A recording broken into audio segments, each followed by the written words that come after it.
नमस्कार साथियों। नाथ पब्लिकेशन के इस ऑनलाइन प्लेटफॉर्म पर पुनः आपका हार्दिक स्वागत है। आप सभी अच्छे होंगे, मैं ये आशा करता हूँ। और इसी आशा के साथ आज का अपना जो एक नया टॉपिक है वो टॉपिक है भारत के भूगोल के अंदर भारत का सामान्य परिचय। ये एक ऐसा टॉपिक है, इस टॉपिक को यदि अपन समझते हैं तो आज की जो अपनी ये क्लास रहेगी वो क्लास उस दृष्टि से भी इम्पोर्टेंट रहेगी कि यदि आप राजस्थान का भूगोल पढ़ रहे हैं तो उसमें भी आपको जो कॉन्सेप्ट क्लियर करने पड़ते हैं वो कॉन्सेप्ट यहाँ साथ साथ में क्लियर हो सकते हैं। तो इसलिए, और दूसरी बात ये कि भले ही ये अपने सिलेबस में डायरेक्टली रूप से नहीं लिखा हो, लेकिन फिर भी ये टॉपिक एक ऐसा टॉपिक है जहाँ पर आगे के जितने भी टॉपिक हैं आपके सेकंड ग्रेड के अंदर वो सारे इसी पर डिपेंड रहते हैं। क्योंकि सामान्य परिचय का मतलब ही ये होता है कि सामान्य जानकारी शुरुआती एज ए सिलेबस के रूप में, जब हमें भारत के नक्शे का ज्ञान नहीं है, हमें भारत में शुरू में अक्षांश और देशांतरों के महत्व का पता नहीं है, तो फिर आगे जब कुछ और टॉपिक आएंगे जैसे जलवायु वाला टॉपिक आता है तो वहाँ पर वापस हमें अक्षांशों का महत्व समझना पड़ता है। इसलिए ये एक बहुत महत्वपूर्ण टॉपिक है, इसको आराम से तसल्ली से हम धीरे धीरे पढ़ेंगे। जैसा कि आप देख पा रहे हैं, ये आपके सेकंड ग्रेड शिक्षक भर्ती परीक्षा के लिए इम्पोर्टेंट भारत का भूगोल, और उसमें जो पहला प्रश्न पत्र है उसके अंदर भारत का भूगोल शामिल है। और आज का जो अपना टॉपिक रहेगा वो रहेगा भारत का सामान्य परिचय। सबसे पहले तो अपन बात करते हैं कि ये जो आपका टॉपिक है भारत का सामान्य परिचय, आप साथ साथ में चाहे तो लिख सकते हैं भारत का सामान्य परिचय। और ये जो टॉपिक है अपना, इस टॉपिक के अंदर हमें कौन कौन से पॉइंट पढ़ने हैं। सबसे पहले तो अपन इस चीज पे डिस्कस करेंगे कि इसके अंदर हमें वो महत्वपूर्ण बिंदु कौन कौन से हैं जो हमें इसके अंदर पढ़ने हैं। जैसे इसके अंदर एक तो सबसे पहले भारत की अवस्थिति, भारत की अवस्थिति व विस्तार, सबसे पहले हमें इस चीज को पढ़ते हैं। और फिर अपने सामने जो ये शब्द है भारत की अवस्थिति, तो यहाँ पर भारत की अवस्थिति के अंदर हमें भारत की अवस्थिति ग्लोब में देखनी है कि ग्लोब में भारत की स्थिति क्या है, और उसके बाद में हमें एशिया में देखनी है। प्रश्न यहाँ से भी आता है कि एशिया में भारत कहाँ स्थित है। उसके बाद इसी के अंदर जो अपना आगे वाला जो पार्ट रहेगा, दूसरा जो पॉइंट रहेगा वो रहेगा भारत की सीमा, भारत की बाउंड्री, भारत की सीमा। और इसके अंदर भी दो चीजें पढ़ते हैं अपन भारत की सीमा के अंदर। एक हम पढ़ते हैं स्थलीय सीमा, हम डिटेल से आगे पढ़ेंगे। और एक हम यहाँ पढ़ते हैं जलीय सीमा या तटीय सीमा। उसके बाद में तीसरा जो पार्ट रहता है जो महत्वपूर्ण है वो है भारत का क्षेत्रफल और इससे संबंधित महत्वपूर्ण और भी तथ्य। और एक जो महत्वपूर्ण पार्ट रहता है वो रहता है भारत के राज्य व केंद्र शासित प्रदेश, भारत के राज्य व केंद्र शासित प्रदेश। तो सबसे पहले तो आप इसको नोट कर लीजिए कि हमें इस टॉपिक के अंदर पढ़ना क्या क्या है। हमें ये चीजें पढ़नी है इसके अंदर, क्योंकि हमें शुरुआती टॉपिक का जो ढांचा होता है वो हमें पता होना चाहिए, तो ये और अच्छी तरीके से और हमें समझ में आता है। तो सबसे पहले अपन चर्चा यहां पर करेंगे भारत की अवस्थिति व विस्तार। एक महत्वपूर्ण पार्ट है ये। सबसे पहले आप एक नंबर पॉइंट पे, इसी के अंदर एक नंबर पॉइंट में आप डाल लीजिए भारत की अवस्थिति, भारत की अवस्थिति व विस्तार। और इस पे अपन डिटेल से चर्चा करेंगे। ये एक ऐसा पॉइंट है जो समझने के लिए इंपॉर्टेंट है। ये पूरा का पूरा समझ पर आधारित पॉइंट है। जो पहला पॉइंट अपन आज यहाँ पढ़ रहे हैं इस टॉपिक का, भारत की अवस्थिति व विस्तार। यदि अपने माइंड में ये सेट हो गया तो हम कभी भी इस चीज को नहीं भूलेंगे। यदि आपने पहले भी समझ के साथ पढ़ा है तो शायद आपके ये सब चीजें याद होंगी जो अपन इस क्लास के अंदर पढ़ रहे हैं। भारत की अवस्थिति और विस्तार में जैसे मैंने आपको इधर बताया था कि यहाँ अपने पास दो पॉइंट है कि भारत की ग्लोब में क्या स्थिति है और भारत की एशिया में क्या स्थिति है। जो भारत की एशिया में तो कोई ज्यादा नहीं है, एक लाइन ही अपने को फैक्ट के रूप में याद करना होता है कि भारत दक्षिणी एशिया में स्थित है। और भी यदि एग्जैक्ट याद करें तो भारत दक्षिण एशिया के मध्य में स्थित है। लेकिन जो ये अपने ग्लोब में स्थिति है भारत की, उसको अपन बड़े ध्यान से पढ़ेंगे। इस पे अपन बहुत ही ध्यानपूर्वक चर्चा करेंगे। तो यहां सबसे पहले भारत की अवस्थिति व विस्तार के अंदर और अपना पहला जो पॉइंट है वो है ग्लोब में भारत की स्थिति क्या है। ये सबसे पहले अपने को चर्चा में लेना है। और इसके लिए हमें दो चीजें ध्यान में होना चाहिए। हमें अक्षांशों के बारे में ज्ञान होना चाहिए और हमें देशांतरों के बारे में ज्ञान होना चाहिए। और सबसे पहले हम इस दृष्टि से और यहाँ भारत की ग्लोब में स्थिति को पढ़ेंगे कि अक्षांशों की दृष्टि से भारत ग्लोब के अंदर कहाँ स्थित है। और उससे पहले हम थोड़ा सा अक्षांश के बारे में, अक्षांशों के बारे में यहाँ पर डिस्कस करेंगे। तो सबसे पहले हम जो अभी अध्ययन का बिंदु लेते हैं वो बिंदु लेंगे अपन अक्षांश। जैसे यहाँ हमने जो डाला है इसके अंदर वो क्या डाला है, अक्षांश। कि अक्षांश है क्या, मोटा मोटी हमें थोड़ा सा ध्यान होना चाहिए कि अक्षांश है क्या। जैसे कि आप अर्थ को देखते हो, यदि आपने यहां पर और इस पृथ्वी को देखा है तो इसके अंदर यहां आपने कुछ काल्पनिक रेखाएं देखी होंगी। और ऐसी काल्पनिक रेखाएं जो पूर्व से पश्चिम या पश्चिम से पूर्व की ओर खींची जाती हैं उन्हें अपन अक्षांश रेखाएं कहते हैं। नॉर्मली यदि अपने को सीधा सीधा याद करना है तो ये जो आडी रेखाएं हैं वो अपनी अक्षांश रेखाएं हैं।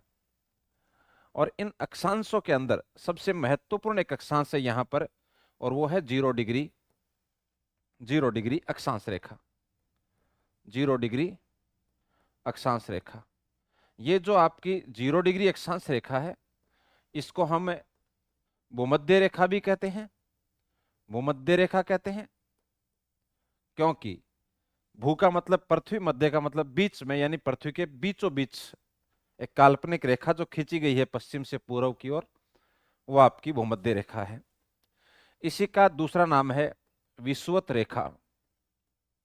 विषुवत रेखा एक शब्द है अपने पास यहाँ पे, विषुव। विषुव, जब आप हिंदी की डिक्शनरी में विश्व को पढ़ते हो तो विश्व का मतलब ये होता है कि ऐसी स्थिति जहां पर सूर्य की सीधी किरण गिरती है तो पूरे उसके सामने वाले हिस्से पर दिन और रात की अवधि बराबर होती है, 12-12 घंटे की। और ऐसी स्थिति सिर्फ और सिर्फ 0 डिग्री अक्षांश पर होता है। जब 0 डिग्री अक्षांश पर सूर्य की सीधी किरणें गिरती हैं तो उस टाइम दोनों गोलार्धों के अंदर दिन और रात की अवधि बराबर होती है।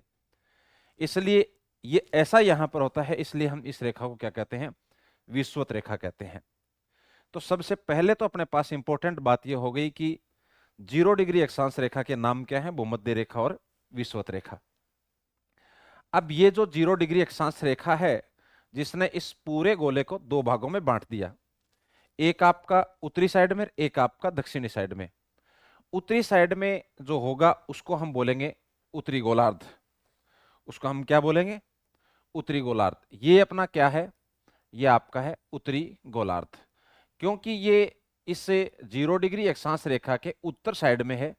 और गोलार्ध ये सब दिख रहा होगा गोला, अर्ध, आधा गोला, ये ऊपर आधा गोला है।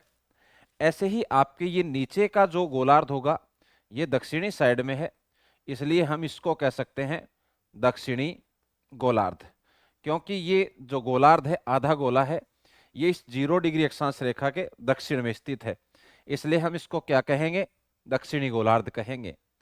अब यहाँ पे इंपॉर्टेंट चीज ये है कि इसके अंदर, इससे गोलार्ध के अंदर यदि आप जाओगे तो यहां पर मान लीजिए कि आपको कोई अक्षांश रेखा खींचनी है, और ये अक्षांश रेखा है मान लीजिए कि 10 डिग्री। ये एंगल कैसे निर्धारित करते हैं, ये यहाँ इसके मध्य बिंदु से जब इस बिंदु को मिलाते हैं इस एंड वाले पॉइंट से, तो यहाँ जो एंगल बनता है वो इसका माप होता है। अब ये 10 डिग्री, ये एक चीज तो हो गई कि ये अक्षांश रेखा है, क्योंकि ये आपके पश्चिम से पूर्व या पूर्व से पश्चिम की ओर खींची गई एक काल्पनिक रेखा है। 10 डिग्री का मैंने मतलब बता दिया आपको। अब यह आपके उत्तरी गोलार्ध में है, तो इसको आप एग्जैक्ट क्या कहोगे, इसको आप कहोगे 10 डिग्री उत्तरी अक्षांश रेखा, क्योंकि यह आपके है उत्तरी गोलार्ध में। तो इसको आप ऐसे लिखोगे 10 डिग्री, 10 डिग्री उत्तरी अक्षांश रेखा। यहां इसको समझने की आपको कोशिश करनी है। अक्षांश रेखा यानी कहने का मतलब यह है कि उत्तरी गोलार्ध में जो भी आपकी अक्षांश रेखाएं खींची जाएंगी उनको आप कहोगे उत्तरी अक्षांश रेखाएं। उनको आप क्या कहोगे, उत्तरी अक्षांश रेखाएं, चाहे फिर वह कोई भी अक्षांश रेखा हो। लास्ट में यहां जब पहुंचते हो तो इसके बीच का यहां जो एंगल बनेगा वो 90 डिग्री का बनेगा, यहां जो अक्षांश होगा वो 90 डिग्री होगा। उत्तरी गोलार्ध में है तो उत्तरी है, और यह आपका 90 डिग्री उत्तरी अक्षांश होगा। ये ध्यान रखना, अक्षांश रेखा के रूप में नहीं है, क्योंकि रेखा का मतलब होता है दो बिंदुओं के बीच मिलाने वाली जो भी दूरी है वो रेखा कहलाती है। लेकिन ये एक डॉट के रूप में बनता है लास्ट में, तो यहां पर किसी प्रकार की कोई रेखा नहीं होगी, इसलिए इसको सिर्फ आप अक्षांश बोलोगे। अक्षांश तो ये सभी हैं, लेकिन ये उत्तरी जो आपके 90 डिग्री उत्तरी अक्षांश है ये आपकी अक्षांश रेखा नहीं है, बाकी आपकी अक्षांश रेखाएं हैं। ऐसे ही आप जैसे जैसे आप इधर इस 0 डिग्री अक्षांश रेखा के दक्षिण में, दक्षिणी गोलार्ध में जाओगे, यहां जो भी आपकी काल्पनिक रेखाएं खींची जाएंगी उनको आप कहोगे दक्षिणी अक्षांश रेखाएं। इन्हें हम क्या कहेंगे, दक्षिणी अक्षांश, दक्षिणी अक्षांश रेखाएं। जैसे मान लीजिए उदाहरण के लिए यही आपके यहां 10 डिग्री एक अक्षांश रेखा है, दक्षिणी गोलार्ध में है, तो इसका नाम क्या हो जाएगा, इसका नाम हो जाएगा 10 डिग्री दक्षिणी अक्षांश रेखा। 10 डिग्री दक्षिणी अक्षांश रेखा। क्लियर मेरी बात। ऐसे ही यहां जब लास्ट में यहां पहुंचोगे, ये बिंदु है, तो ये आपका जो अक्षांश है, ये आपका अक्षांश क्या है, 90 डिग्री। ये 90 डिग्री अक्षांश है, ये दक्षिणी गोलार्ध में, तो इसको आप क्या बोलोगे, 90 डिग्री दक्षिणी अक्षांश, 90 डिग्री दक्षिणी अक्षांश। तो मेरे हिसाब से अक्षांश वाला कॉन्सेप्ट आपके क्लियर हो गया। क्लियर मेरी बात यहां तक। इसको एक बार आप स्क्रीनशॉट ले लीजिए, फिर अपन आगे चलते हैं। फिर इसके बाद देखिए अपन अब इन अक्षांशों पे और आगे अपन बढ़ते हैं। तो महत्वपूर्ण अक्षांश अपने लिए कौन से हैं जो अपने को इस टॉपिक के अंदर शामिल करने हैं। ये अक्षांश यहाँ नहीं, ये अपने राजस्थान में जब राजस्थान का सामान्य परिचय पढ़ते हो तो भी अपने लिए इंपॉर्टेंट है। यही चीजें अपन वहां समझने की कोशिश करते हैं, इसलिए वहां पर भी इंपॉर्टेंट है, यहां पर भी इंपॉर्टेंट है। एक बार समझेंगे, दो जगह अपने काम आने वाले हैं ये। तो यहां देखिए बात अपन किसकी कर रहे थे, अक्षांशों की बात कर रहे थे। अब इसके अंदर यदि अपन बात करते हैं, एक बार अपन वापिस से और इसे ग्लोब को बनाते हैं। ये जैसे आपका क्या है, एक ग्लोब है, यहां ये एक महत्वपूर्ण ग्लोब है, और इसके अंदर ये आपका सबसे पहले क्या हो गया, ये हो गया 0 डिग्री अक्षांश रेखा। ये क्या हो गया आपका 0 डिग्री अक्षांश रेखा, 0 डिग्री अक्षांश रेखा, 0 डिग्री अक्षांश रेखा। यहां पे बात सबसे पहले हमने किसकी की, ये नोट करो आप, सबसे पहले हमने बात की 0 डिग्री अक्षांश रेखा की बात करी। 0 डिग्री अक्षांश रेखा, ये जो 0 डिग्री अक्षांश रेखा है इसको हम क्या कहते हैं, इसको हम भूमध्य रेखा कहते हैं, और इसी का दूसरा नाम क्या है, विषुवत रेखा है। विषुवत रेखा है। बात क्लियर। अब इन अक्षांशों का महत्व यहाँ अपन वापस जलवायु वाला टॉपिक पढ़ेंगे तब हमारे समझ में आएगा, ठीक है ना। इसलिए वहां दोबारा अपन इस पे चर्चा करेंगे। तो एक बार ये जो चीजें हैं वो सारी की सारी आपके यहाँ पे क्लियर होनी चाहिए, अपने दिमाग में होनी चाहिए। अब उसने हमने उसके बाद में ये देखा कि इस 0 डिग्री अक्षांश रेखा के ऊपर उत्तरी गोलार्ध है, नीचे आपका दक्षिणी गोलार्ध है। ऊपर जो भी अक्षांश रेखाएं होंगी वो आपकी उत्तरी अक्षांश रेखाएं, दक्षिण में जो भी अक्षांश रेखाएं होंगी वो आपकी दक्षिणी अक्षांश रेखाएं।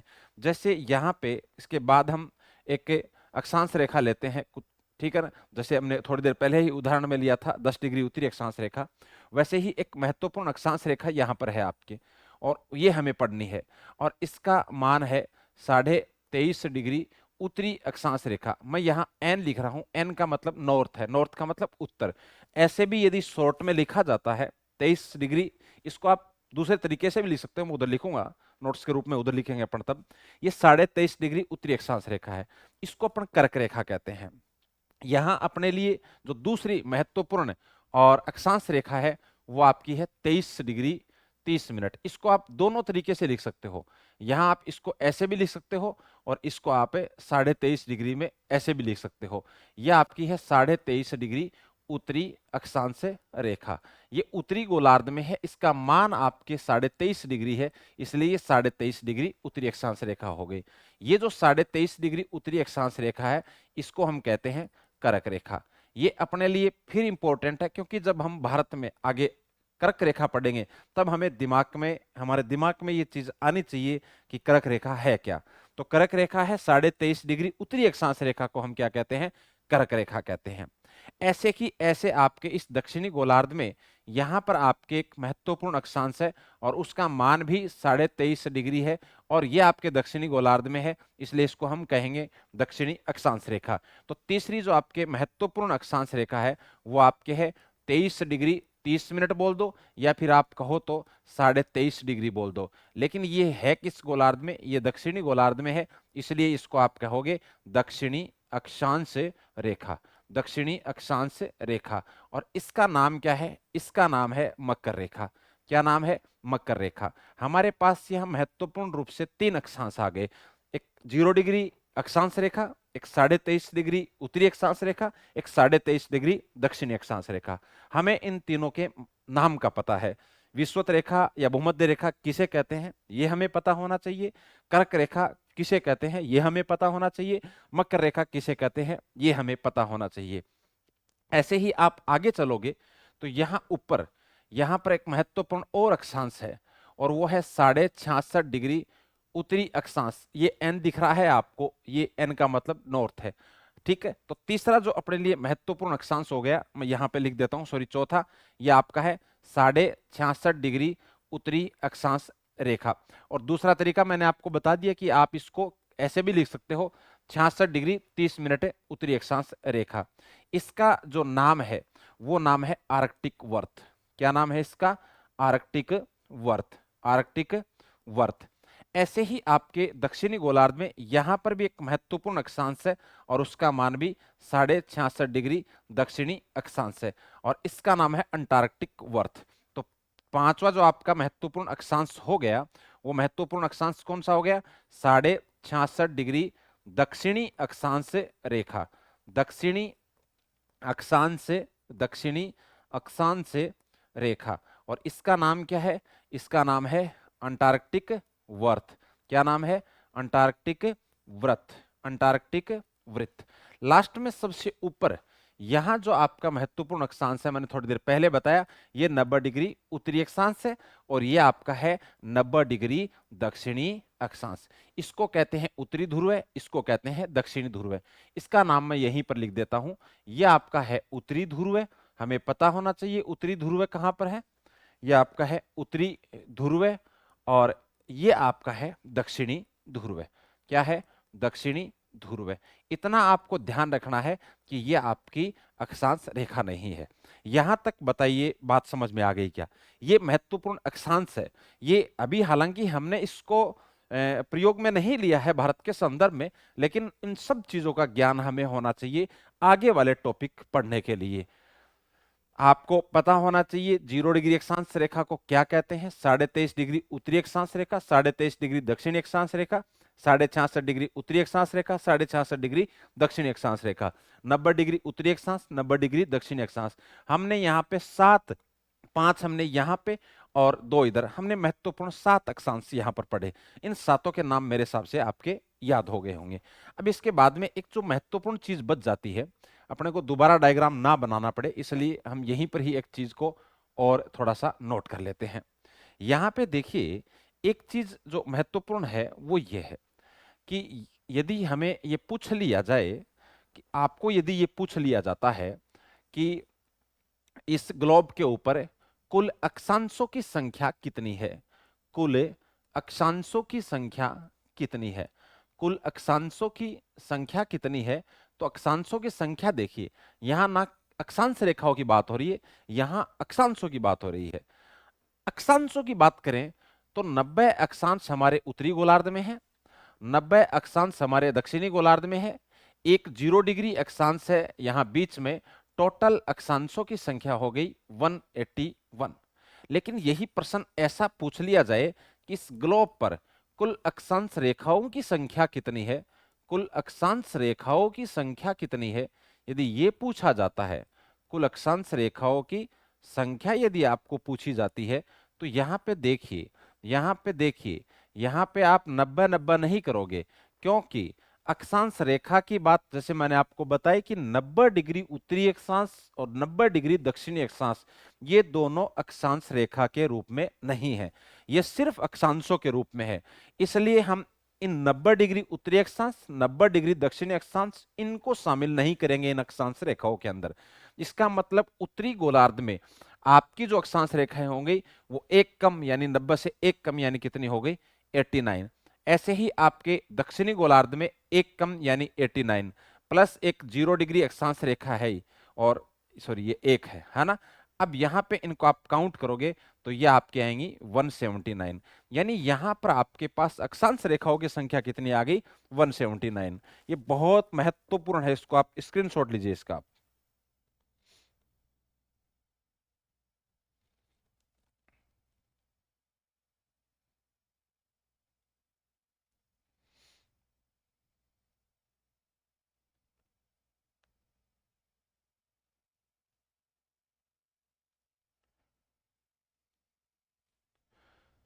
क्लियर है यहां तक? यहां तक कोई डाउट? एकदम इसमें कोई दिक्कत? क्या क्या पढ़ा अपन ने? सबसे पहले हमने पढ़ा कि इस टॉपिक के अंदर अपने को पढ़ना क्या क्या है, ठीक। उसके बाद में हमने क्या पढ़ा, इसके बाद में हमने यहां पे बात करी सबसे पहले भारत की अवस्थिति और विस्तार में अक्षांशों की। अक्षांश आपके एकदम समझ में आ गए। अब यहां महत्वपूर्ण अक्षांशों के बारे में हमने यहां पे जिक्र किया, तो ये थोड़ा सा बड़ा करके भी आप चाहो तो 1 मिनट यदि बड़ा होके भी यदि स्क्रीनशॉट ले सकते हो तो ले लो। यहां पे देखो, अब शायद साफ दिख रहा होगा। फिर अपन इसी को अब ले जाते हैं भारत के संदर्भ में, इसी को अपन भारत के संदर्भ में ले लेते हैं। ये जो हमने अक्षांश पढ़े, यहां भारत के लिए कौन से महत्वपूर्ण अक्षांश हैं, यहां देखिए। वापिस अपन एक बार इस ग्लोब को बनाते हैं। यहां देखिए ये क्या है, ग्लोब, ठीक।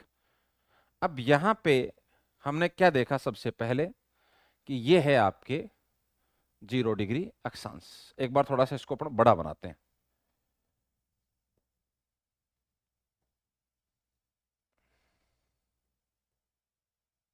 एक मिनट,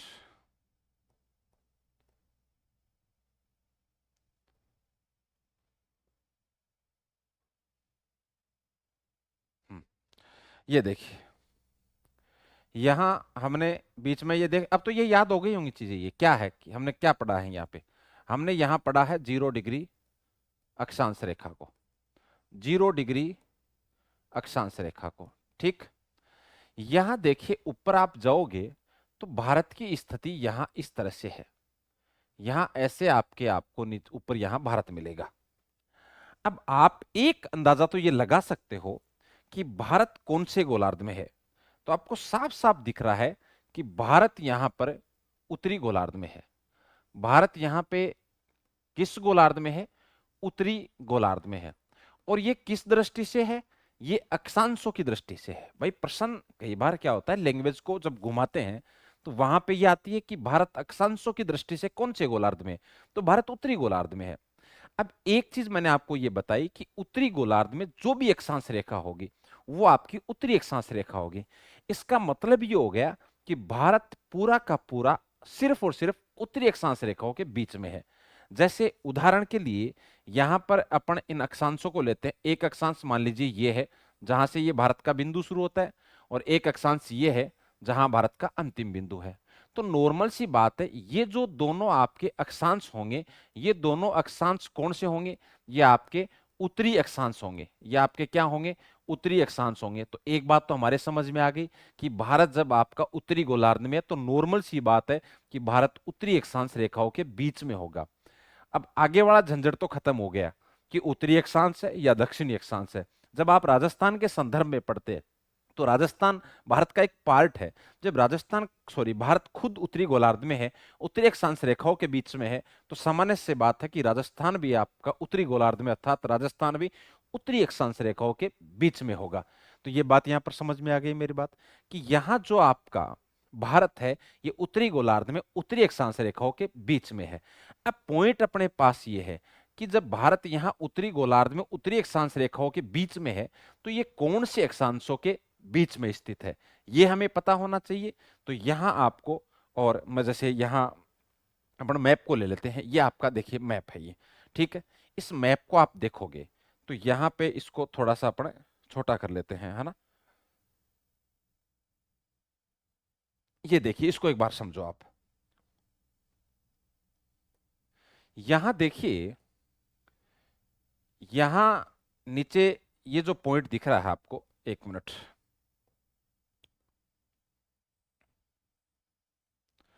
चलो एक बार मैं आपको वैसे समझाता हूं, उसके बाद अपन डायग्राम पे आते हैं। एक बार रुको मिनट, यहां पे आओ एक बार अपन इस यही बना लेते हैं अपना भारत। ये क्या है आपका भारत,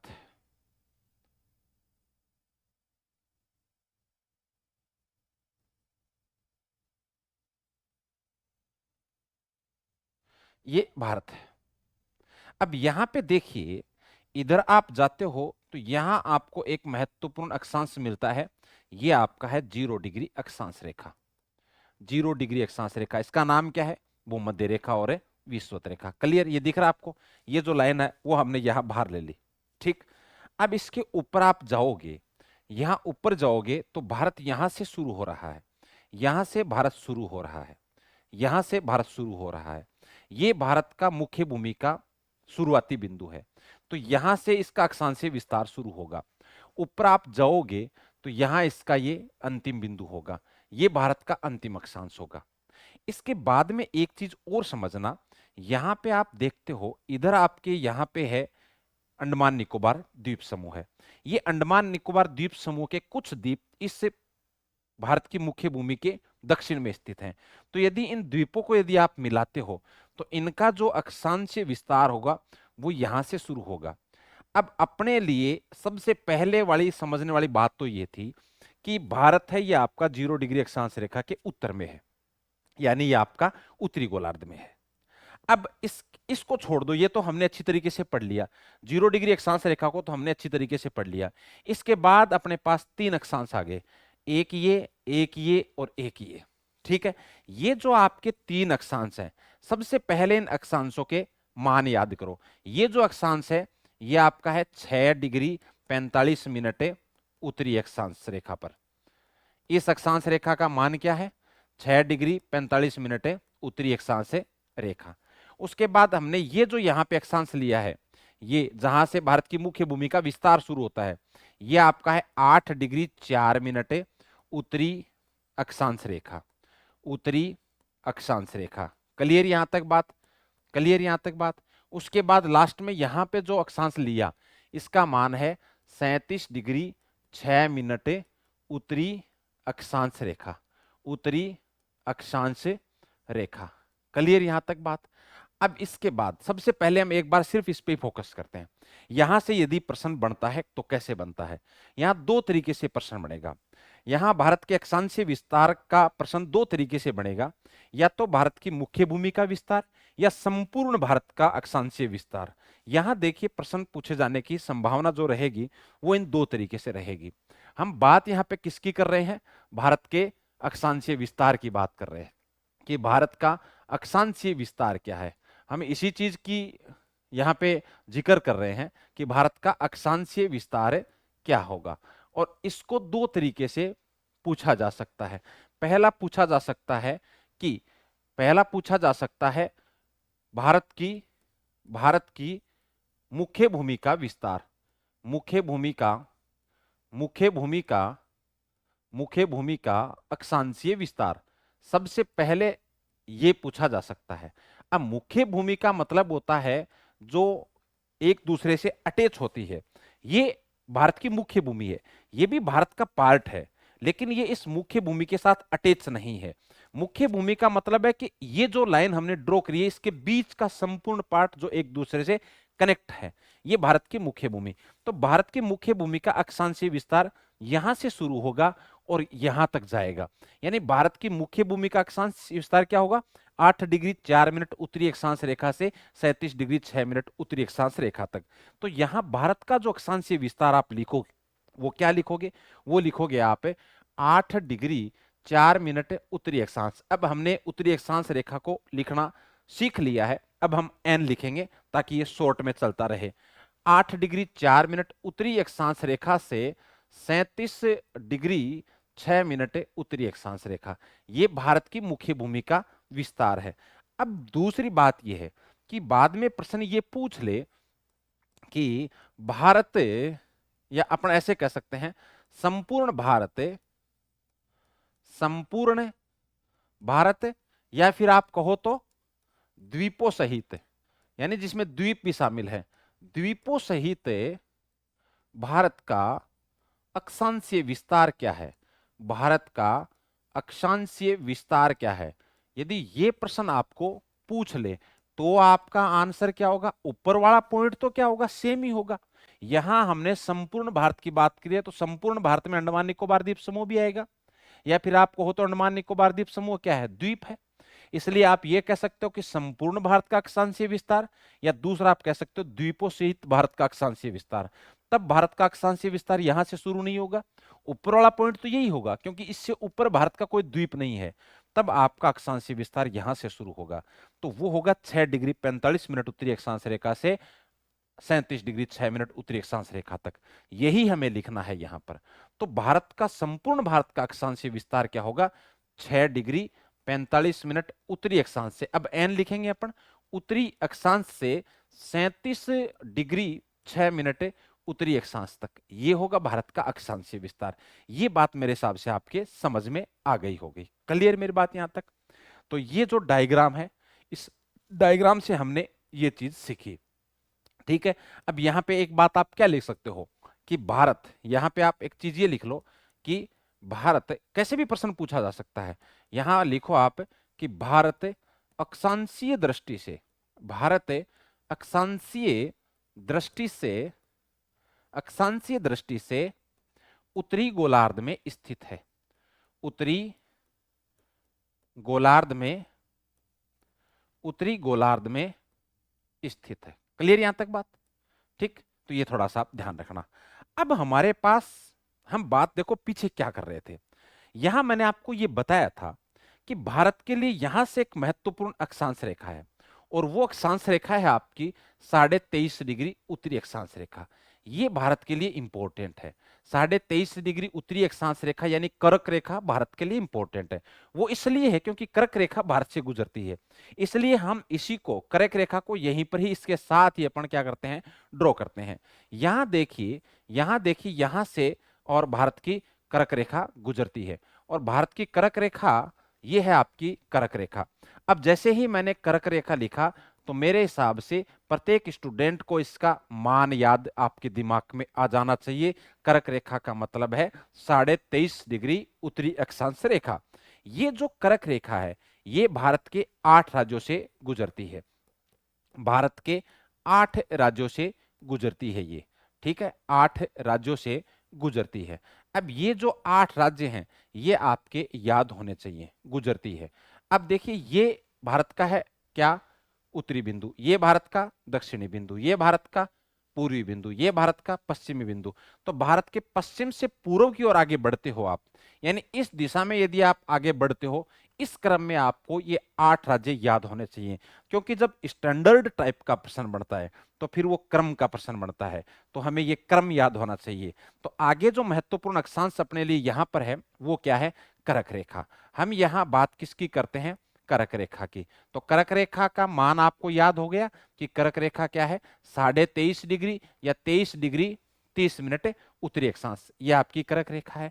ये क्या है, ये भारत के 8 राज्यों से गुजरती है।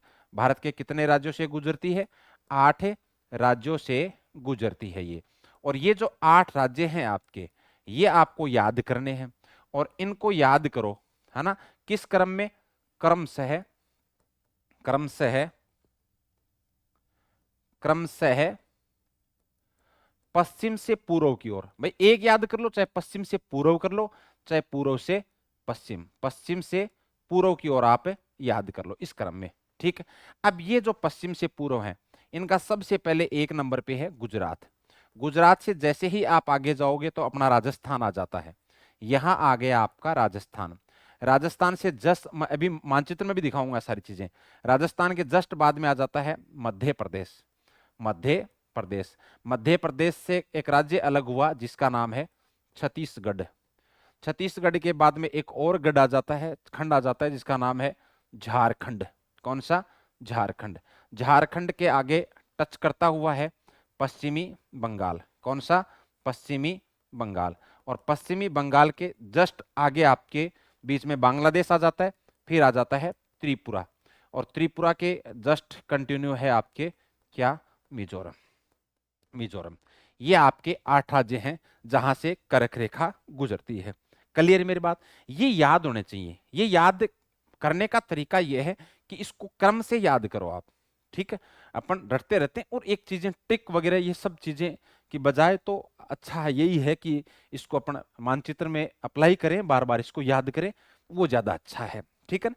गुजरात, राजस्थान, मध्य प्रदेश, छत्तीसगढ़, झारखंड, पश्चिम बंगाल, त्रिपुरा, मिजोरम। इसी को मैं आपको, पहले आप इसका स्क्रीनशॉट लीजिए, फिर मैं आपको मानचित्र में भी इस कर्क रेखा को दिखाता हूं। बाकी के भी जो बिंदु हैं उनकी भी चर्चा अपन यहाँ मानचित्र में करेंगे। देखिए इधर, ये आपका है ना, इसको अपन थोड़ा सा बड़ा कर लेते हैं।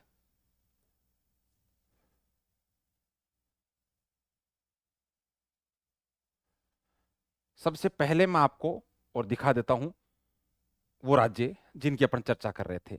ये जो राज्य है ये आपका गुजरात है। ये वैसे भी हमें याद करने हैं आगे, लेकिन यहां से ही और ये राज्य अपने याद होने शुरू हो जाते हैं, क्योंकि अभी तक हमने किसी राज्य का नाम नहीं लिया है। तो सबसे पहले हम जहां लिख रहे हैं वहां गुजरात। गुजरात के जस्ट बाद में ये आपका राजस्थान हो गया, ये राजस्थान हो गया। इसके बाद में ये इधर आपका मध्य प्रदेश हो गया, ये मध्य प्रदेश हो गया, मध्य प्रदेश हो गया। मध्य प्रदेश से ये अलग हुआ, यहां पे ये आपका छत्तीसगढ़ हो गया, छत्तीसगढ़ हो गया। ये दिख तो रहा है क्या आपको, एक मिनट, नहीं दिख रहा तो मैं लिख देता हूं यहाँ पे। ये हो गया आपका छत्तीसगढ़, ये ऊपर यहां पे आपके झारखंड हो गया, झारखंड हो गया। ये इधर लंबा सा है, ये पश्चिम बंगाल हो गया। हम आगे चर्चा करेंगे इन सब की, चिंता मत करो आप। ये पश्चिमी बंगाल हो गया, पश्चिमी बंगाल हो गया। और नीचे ये त्रिपुरा हो गया, और ये लास्ट में मिजोरम हो गया, मिजोरम हो गया। यहां से इसको शुरू करते हो आप ऐसे, इस तरह से। एक मिनट,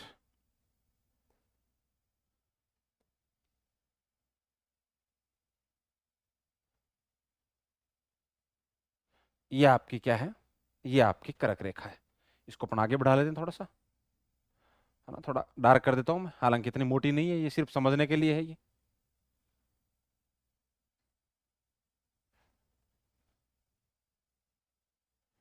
ये इसको ध्यान से देखो आप, इस चीज को बहुत कुछ सीखने को मिलेगा इसके अंदर। ये आपकी कर्क रेखा हो गई। अब इनका क्रम देख लो आप, जो हम बात कर रहे थे, जैसे हम इस क्रम में बात कर रहे थे, ये क्रम कौन सा हो गया आपका, पश्चिम से पूर्व। ये हो गया पश्चिम से पूर्व, ये क्रम हो गया। ये देखो सबसे पहले गुजरात आया, फिर राजस्थान, ये राजस्थान का हिस्सा है। उसके बाद ये मध्य प्रदेश, ये मध्य प्रदेश से अलग हुआ छत्तीसगढ़, ये बिहार से ऊपर अलग होके झारखंड है, ये आपका पश्चिमी बंगाल है, ये आपका त्रिपुरा है, और ये आपका मिजोरम है। यही है आपके। मैं थोड़ा सा इसको और गहरा डॉट कर देता हूं मैं, बड़ा करके। एक ये हो गया आपका, इधर ये है, एक ये हो गया, ये आपका, ये आपके राज्य हो गए वो। ठीक। अब यहां देखिए, अब इसको छोटा कर दूं मैं एक बार, आप स्क्रीनशॉट लो, फिर यहीं पर अपन कुछ महत्वपूर्ण फैक्ट लिखेंगे यहाँ पे, कर्क रेखा से संबंधित महत्वपूर्ण फैक्ट लिखेंगे अपन यहाँ पे। इसको एक बार आप स्क्रीनशॉट ले लो आप इसका एक बार।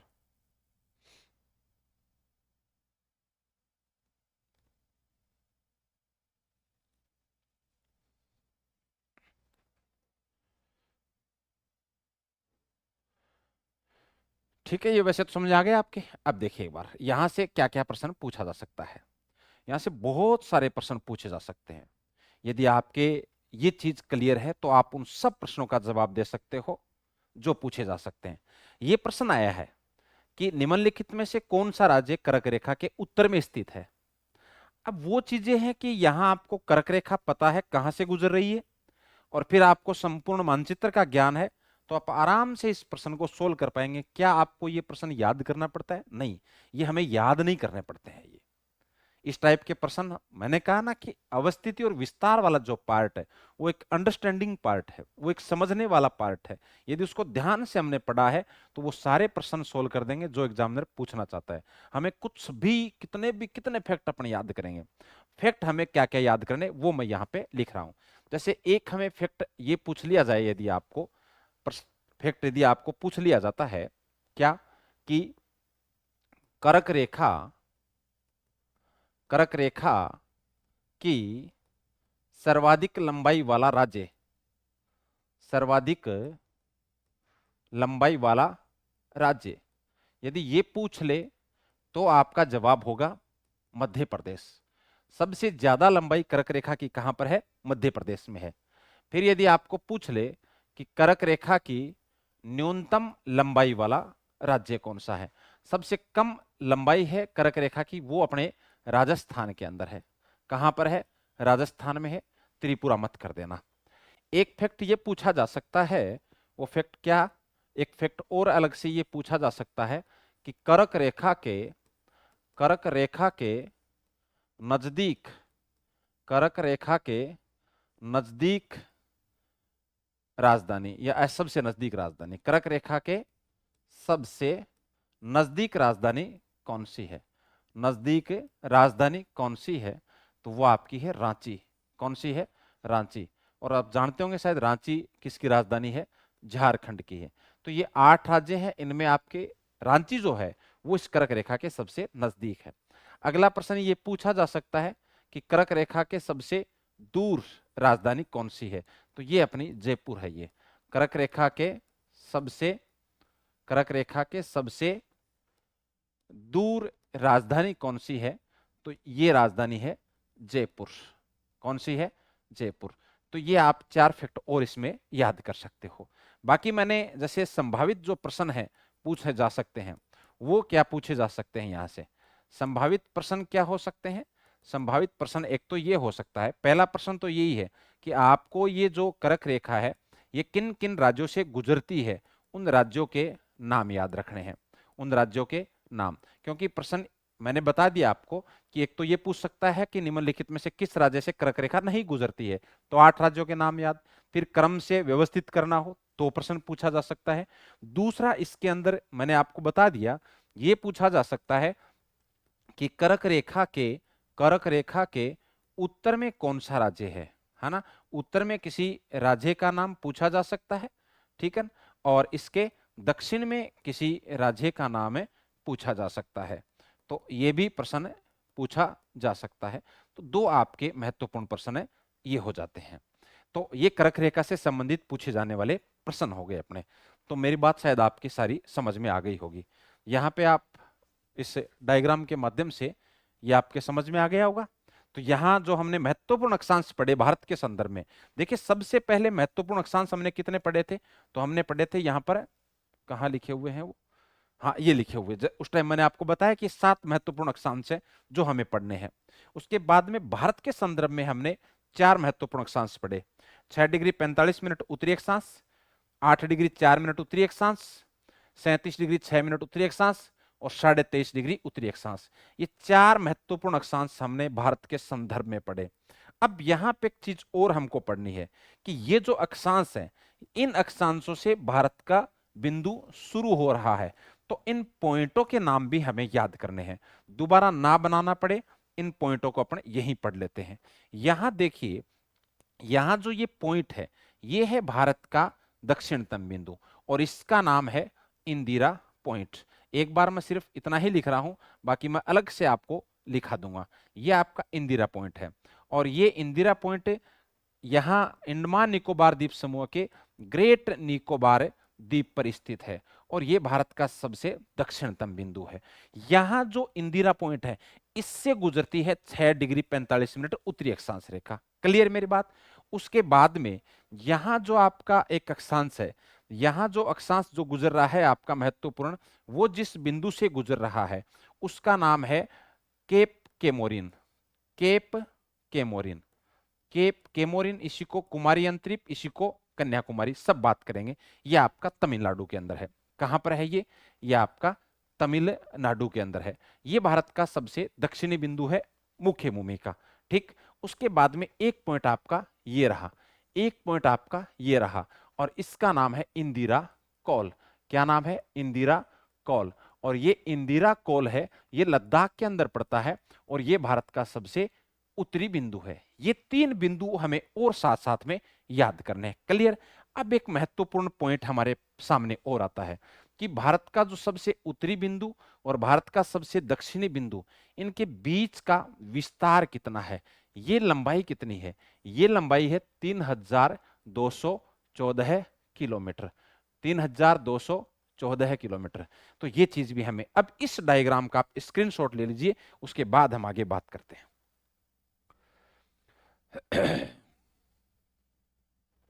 अब हमें कौन कौन से फैक्ट लिखने हैं वो देखिए। ये भारत का उत्तरी बिंदु, ये भारत का मुख्य भूमि का दक्षिणी बिंदु, ये भारत का संपूर्ण भारत का या भारत का दक्षिणतम बिंदु, इनको हमें और लिखना है। तो मैं यहां पे लिखा देता हूं नोट्स के रूप में, आप इसको लिख लीजिए साथ में ही। देखिए क्या हमने क्या चीज पढ़ी यहां पे। एक पॉइंट तो आपने पढ़ा कि भारत का उत्तरी बिंदु कौन सा है, भारत का उत्तरी बिंदु कौन सा है, तो उसका नाम क्या बताया मैंने? इंदिरा कौल। क्या नाम है इसका?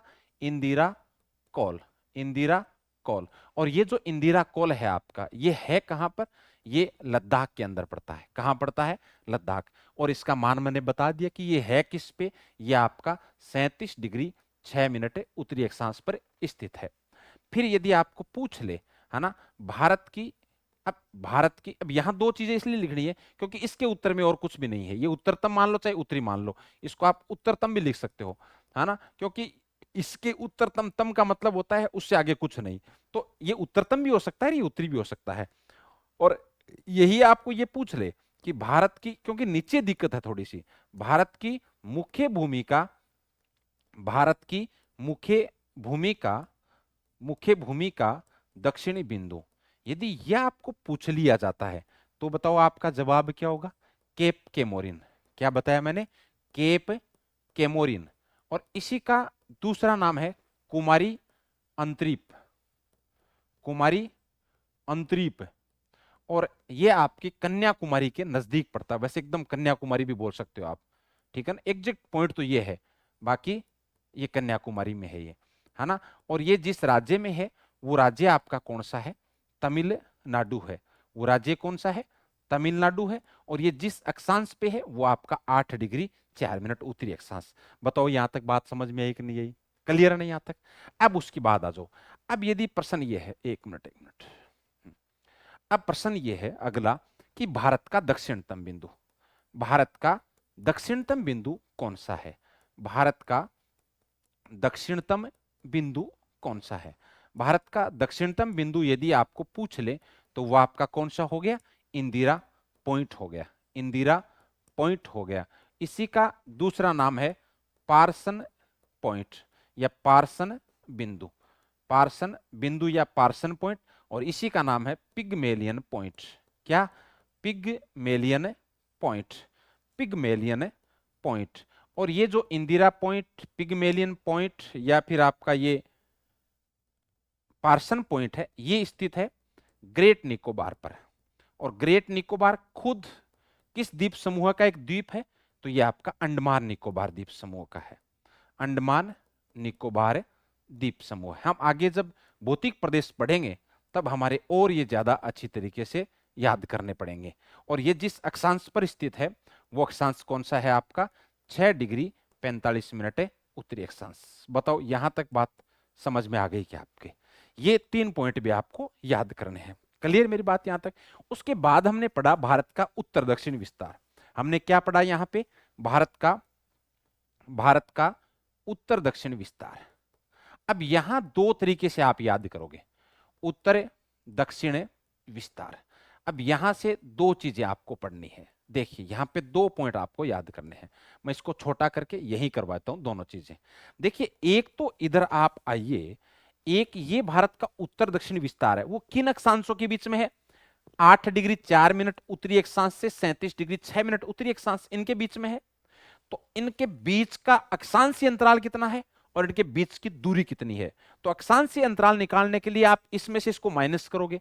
तो एक तो प्रश्न आपको यहां से सोल्व करना है, यहां से सोल्व करना है। ये जो आपका विस्तार है, ये जो आपका अक्षांशीय विस्तार है, वो कौन कौन से अक्षांशों के बीच है? तो यहां पर आप अक्षांशों का अंतराल लिख सकते हो, क्योंकि प्रश्न यहां से भी पूछा जा सकता है। अक्षांशों का अंतराल, इसके लिए आप क्या करोगे? जो बड़ा अक्षांश है, बड़ा अक्षांश क्या है? 37 डिग्री 6 मिनट उत्तरी अक्षांश। इसमें से छोटा अक्षांश, छोटे अक्षांश का मान क्या था? 8 डिग्री 4 मिनट। अब देखो एक चीज मैं आपको और बताता हूं, ये 6 है ना, तो इसको 6 0 नहीं लिख सकते आप, इसको आप एग्जैक्ट लिखोगे तो आप ऐसे लिखोगे 0 6 और ये 0 4, 8 डिग्री 4 मिनट 37 डिग्री 6 मिनट। तो ये मिनट तो कितना बचा? 2। और डिग्री यहां पे 37 में से 8 निकालोगे तो कितना बचा? 29 डिग्री 2 मिनट। ये आपका अक्षांशीय अंतराल है भारत का। क्लियर मेरी बात? तो ये भी आपके लिए इंपॉर्टेंट है। दूसरा हमने क्या पढ़ा? दूसरा हमने पढ़ा कि भारत की उत्तर दक्षिण दूरी, यानी इस तरह से आप पढ़ सकते हो, भारत की उत्तर दक्षिण दूरी क्या है? सीधी दूरी लिख सकते हो आप, है ना। सीधी दूरी यदि निकालेंगे तो सीधी दूरी भी लिख सकते हो, और वो कितनी आई? 3214 किलोमीटर। यहां एक एक फैक्ट आपके लिए इंपॉर्टेंट है, इसको आप स्क्रीनशॉट के रूप में ले सकते हो। फिर अपना आगे चलते हैं। समझ में आ रहा ना आपको अच्छी तरीके से? अब देखो अक्षांश को एक छोटा बिंदु नहीं माना अपन ने, क्योंकि हमने अक्षांश समझा तो हमने कितनी चीजें लिख डाली यहाँ पे, और ये सब प्रश्न पूछे जाने की संभावना की दृष्टि से इंपॉर्टेंट है ये, ठीक है ना। तो ये बात मेरे हिसाब से समझ में आ गई हो आपकी। ये भारत का उत्तरी बिंदु, भारत की मुख्य भूमि का दक्षिणी बिंदु, भारत का दक्षिणतम बिंदु, ये दो चीजें हैं यहाँ पर। उत्तर दक्षिण विस्तार में अक्षांशों का अंतराल भी याद कर सकते हो आप, और दूसरा आपको दूरी के हिसाब से भी प्रश्न पूछा जा सकता है। क्लियर मेरी बात यहां तक? अब उसके बाद आप आगे आ जाओ, पीछे आओ वापिस एक बार, इसको आप ध्यान से देख लो। आप इसका स्क्रीनशॉट आपने ले लिया होगा मेरे हिसाब से। फिर हम चलेंगे यहां से कहां पे? देशांतरों पे। क्योंकि पीछे आओ आप, हमने यहां महत्वपूर्ण अक्षांश पढ़े, इसके बाद हमने आपको अक्षांशों के बारे में पढ़ाया, यहां हमने ये चीज पूरी कर ली। अब हमारे सामने है देशांतर। तो आज की क्लास में ही हम साथ में देशांतर कर लेते हैं, ताकि कल दोबारा रिवाइज करके शुरू ना करना पड़े। इसलिए ये पार्ट पूरा अपन कंप्लीट करेंगे, अवस्थिति व विस्तार वाला। अब हम बात करते हैं किसकी? देशांतरों की। किसकी बात करेंगे अपन यहाँ पे? देशांतरों की बात करेंगे, ठीक। यहां देखिए ये क्लियर है यहां तक, है ना। यहां आ जाइए आप। दूसरा जो हमने पॉइंट लिया है वो क्या लिया है? देशांतर। कि भाई सबसे पहले वही चीज है कि हमें पता होना चाहिए देशांतर क्या होता है। एक बार आप इस ग्लोब को वापिस बनाइए, है ना। यहां अपन एक बार ग्लोब को वापिस बनाते हैं। यहां देखिए ये आपका ग्लोब है, ठीक। अब इसी ग्लोब के अंदर यहां बताओ हमने क्या लिखा था। यहां हमने लिखा था 90 डिग्री उत्तरी अक्षांश, जिसका नाम क्या था, उत्तरी ध्रुव है। इसका नाम क्या था, उत्तरी ध्रुव है। एक बार आप वापस पीछे वाली चीज को दोहराओ, है ना, क्योंकि ये हमने पढ़ लिया है। यहां हमने क्या पढ़ा था, ये है आपका 90 डिग्री दक्षिणी अक्षांश, और ये क्या है, दक्षिणी ध्रुव है। क्या है ये, दक्षिणी ध्रुव है। अब जैसे हमने अक्षांशों में ये पढ़ा कि पश्चिम से पूर्व की ओर खींचे जाने वाली जो काल्पनिक रेखाएं हैं वो आपकी अक्षांश है, वैसे ही उत्तरी ध्रुव से दक्षिणी ध्रुव की ओर खींची जाने वाली काल्पनिक रेखाएं क्या कहलाती हैं, देशांतर कहलाती हैं। उत्तरी ध्रुव से दक्षिणी ध्रुव बोल दो, चाहे आप दक्षिणी ध्रुव से उत्तरी ध्रुव बोल दो, चाहे आप उत्तरी ध्रुव से दक्षिणी ध्रुव बोल दो, या फिर आप उत्तरी ध्रुव से दक्षिणी ध्रुव से उत्तरी ध्रुव, बात एक ही है। ये कहलाती है देशांतर। यहां पे एक महत्वपूर्ण देशांतर आपके ये है, और इसका मान है 0 डिग्री देशांतर। क्या है, 0 डिग्री देशांतर रेखा। ये 0 डिग्री देशांतर रेखा वैसे ही इस पूरे गोलार्ध को दो भागों में बांटती है, जैसे आपके 0 डिग्री अक्षांश रेखा या भूमध्य रेखा या विषुवत रेखा दो भागों में बांटती है। वो उसने उसको उत्तर दक्षिण में बांटा, ये आपके पूर्व पश्चिम में बांटती है। ये इधर वाला जो गोलार्ध है आपका, इधर वाला गोलार्ध है, ये कहलाएगा आपका पूर्वी गोलार्ध। क्या कहलाएगा, पूर्वी गोलार्ध कहलाएगा। और ये इधर वाला क्या कहलाएगा, ये आपका कहलाएगा पश्चिमी गोलार्ध। क्या कहलाएगा, पश्चिमी गोलार्ध। यहां समझने वाली बात यह है कि पूर्वी गोलार्ध में जो भी आपकी देशांतर रेखाएं खींची जाएंगी उनको आप कहोगे पूर्वी देशांतर रेखाएं, पूर्वी देशांतर रेखा कहोगे आप। और जो भी पश्चिमी गोलार्ध में देशांतर रेखा खींची जाएगी वो आपकी कहलाएगी पश्चिमी देशांतर रेखा, पश्चिमी देशांतर रेखा। तो ये बात मेरे हिसाब से आपके समझ में आ गई होगी। जैसे हमने उत्तरी अक्षांश रेखा दक्षिणी अक्षांश रेखा के बारे में समझा कि उत्तरी गोलार्ध में खींची जाने वाली अक्षांश रेखाएं उत्तरी अक्षांश रेखा, अक्षांशों की दृष्टि से दक्षिणी गोलार्ध में खींची जाने वाली अक्षांश रेखाएं दक्षिणी अक्षांश रेखा, वैसे ही देशांतरों की दृष्टि से 0 डिग्री देशांतर रेखा के पूर्व में खींची जाने वाली देशांतर रेखा पूर्वी देशांतर रेखा, 0 डिग्री देशांतर रेखा के पश्चिम में खींची जाने वाली देशांतर रेखा पश्चिमी देशांतर रेखा कहलाती है। बात यहां तक मेरे हिसाब से आपके क्लियर है। अब यहां पे क्या है, जैसे वहां हम ये देख रहे थे कि जैसे ये इधर आपके 0 डिग्री अक्षांश रेखा थी, ये 0 डिग्री अक्षांश रेखा पीछे आपके घूम के वापिस यही इसका समापन हो रहा था। तो ये इस तरह से आपके एक वर्त के रूप में थी आपके अक्षांश रेखा। क्लियर मेरी बात, यहाँ पे ये 0 डिग्री अक्षांश रेखा थी, ठीक है ना। फिर बाद में जैसे ये आपके 10 डिग्री उत्तरी अक्षांश रेखा थी, ऐसे आपके 10 डिग्री उत्तरी अक्षांश रेखा थी, वैसे ही आपके ये 10 डिग्री दक्षिणी अक्षांश रेखा थी, इसके पीछे इस तरह से, मतलब पूरा गोला है और आगे से ऐसे घूम के वापस इसी बिंदु पे मिल जाती है। समझ रहे हैं मेरी बात। तो यहां पर वैसे ही आपको जो देशांतर मिलेंगी वो देशांतर सिर्फ यहां से शुरू होगी सामने, लेकिन इसके पीछे जो देशांतर होगी वो इसकी प्रति देशांतर होगी, इसकी प्रति देशांतर होगी। जैसे 0 डिग्री देशांतर की प्रति देशांतर इसके जस्ट पीछे होती है ना, और वो होती है आपकी 180 डिग्री देशांतर। क्या होती है, 180 डिग्री देशांतर। तो मेरा कहने का मतलब यह है कि 0 डिग्री देशांतर से इधर पूर्व की ओर घूमते हुए 180 डिग्री देशांतर तक जाओगे तो वहां सारी की सारी पूर्वी देशांतर रेखा है। यहां 0 डिग्री देशांतर रेखा से पश्चिम की ओर घूमते हुए पीछे आप 180 डिग्री देशांतर तक जाओगे तो ये आपकी पश्चिमी देशांतर रेखाएं होंगी। क्लियर मेरी बात। तो यहाँ पे आपकी जो देशांतरों की संख्या होगी, देशांतर रेखाओं की संख्या होगी, यदि आपको ये पूछ ले कि इस ग्लोब पर, हालांकि ये अपने वैसे टॉपिक बाद में समझने का है, लेकिन चलो थोड़ी थोड़ी बातें अपन यहां पर भी कर लेते हैं।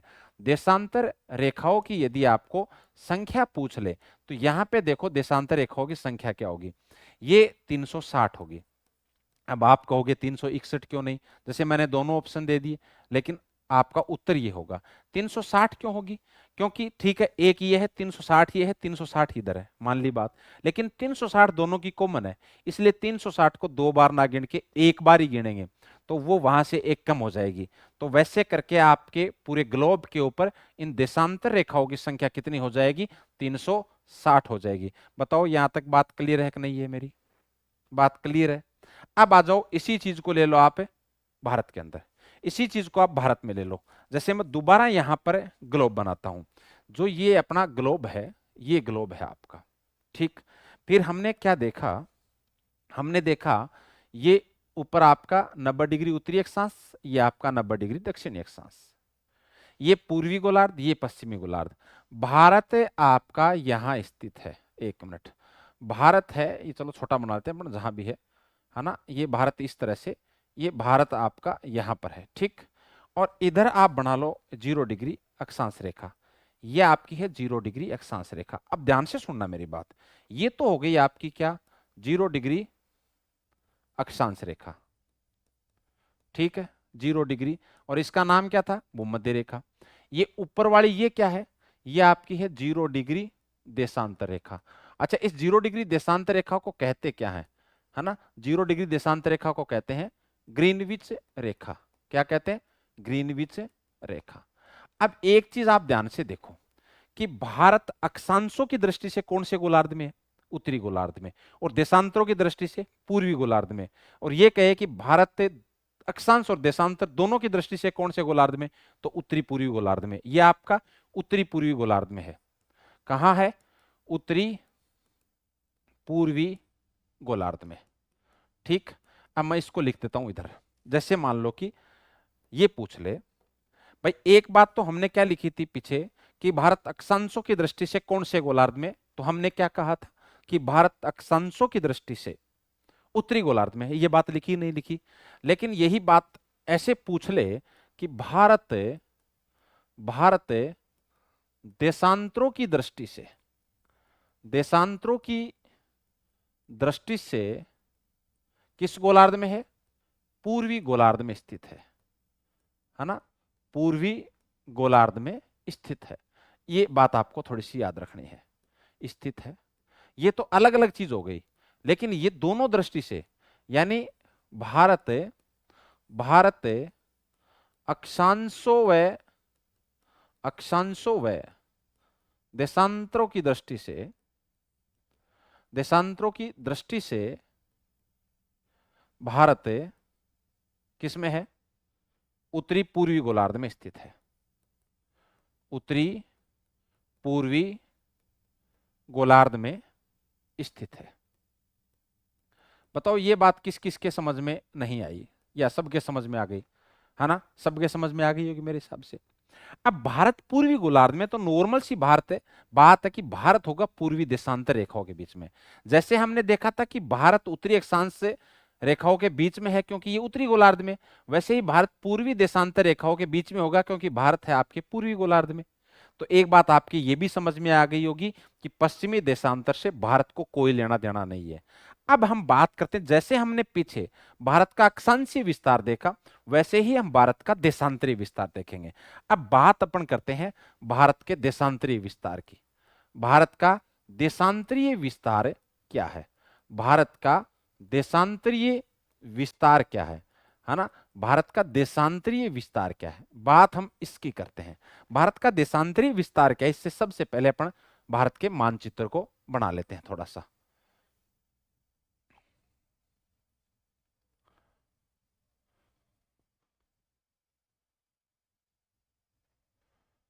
ये देखिए, जैसे मान लीजिए आपका भारत है। अब भारत के इस साइड में यहां आप जाओगे तो ये आपकी है 0 डिग्री देशांतर रेखा। क्या है? 0 डिग्री देशांतर रेखा, ठीक है। और जिसको आप क्या कहते हो? जिसको आप कहते हो ग्रीनविच रेखा। बात आ गई समझ में? और भारत किस गोलार्ध में स्थित है? भारत है आपका पूर्वी गोलार्ध में। भारत कहां है? पूर्वी गोलार्ध में है ना? भारत आपका पूर्वी गोलार्ध में। समझ गए मेरी बात?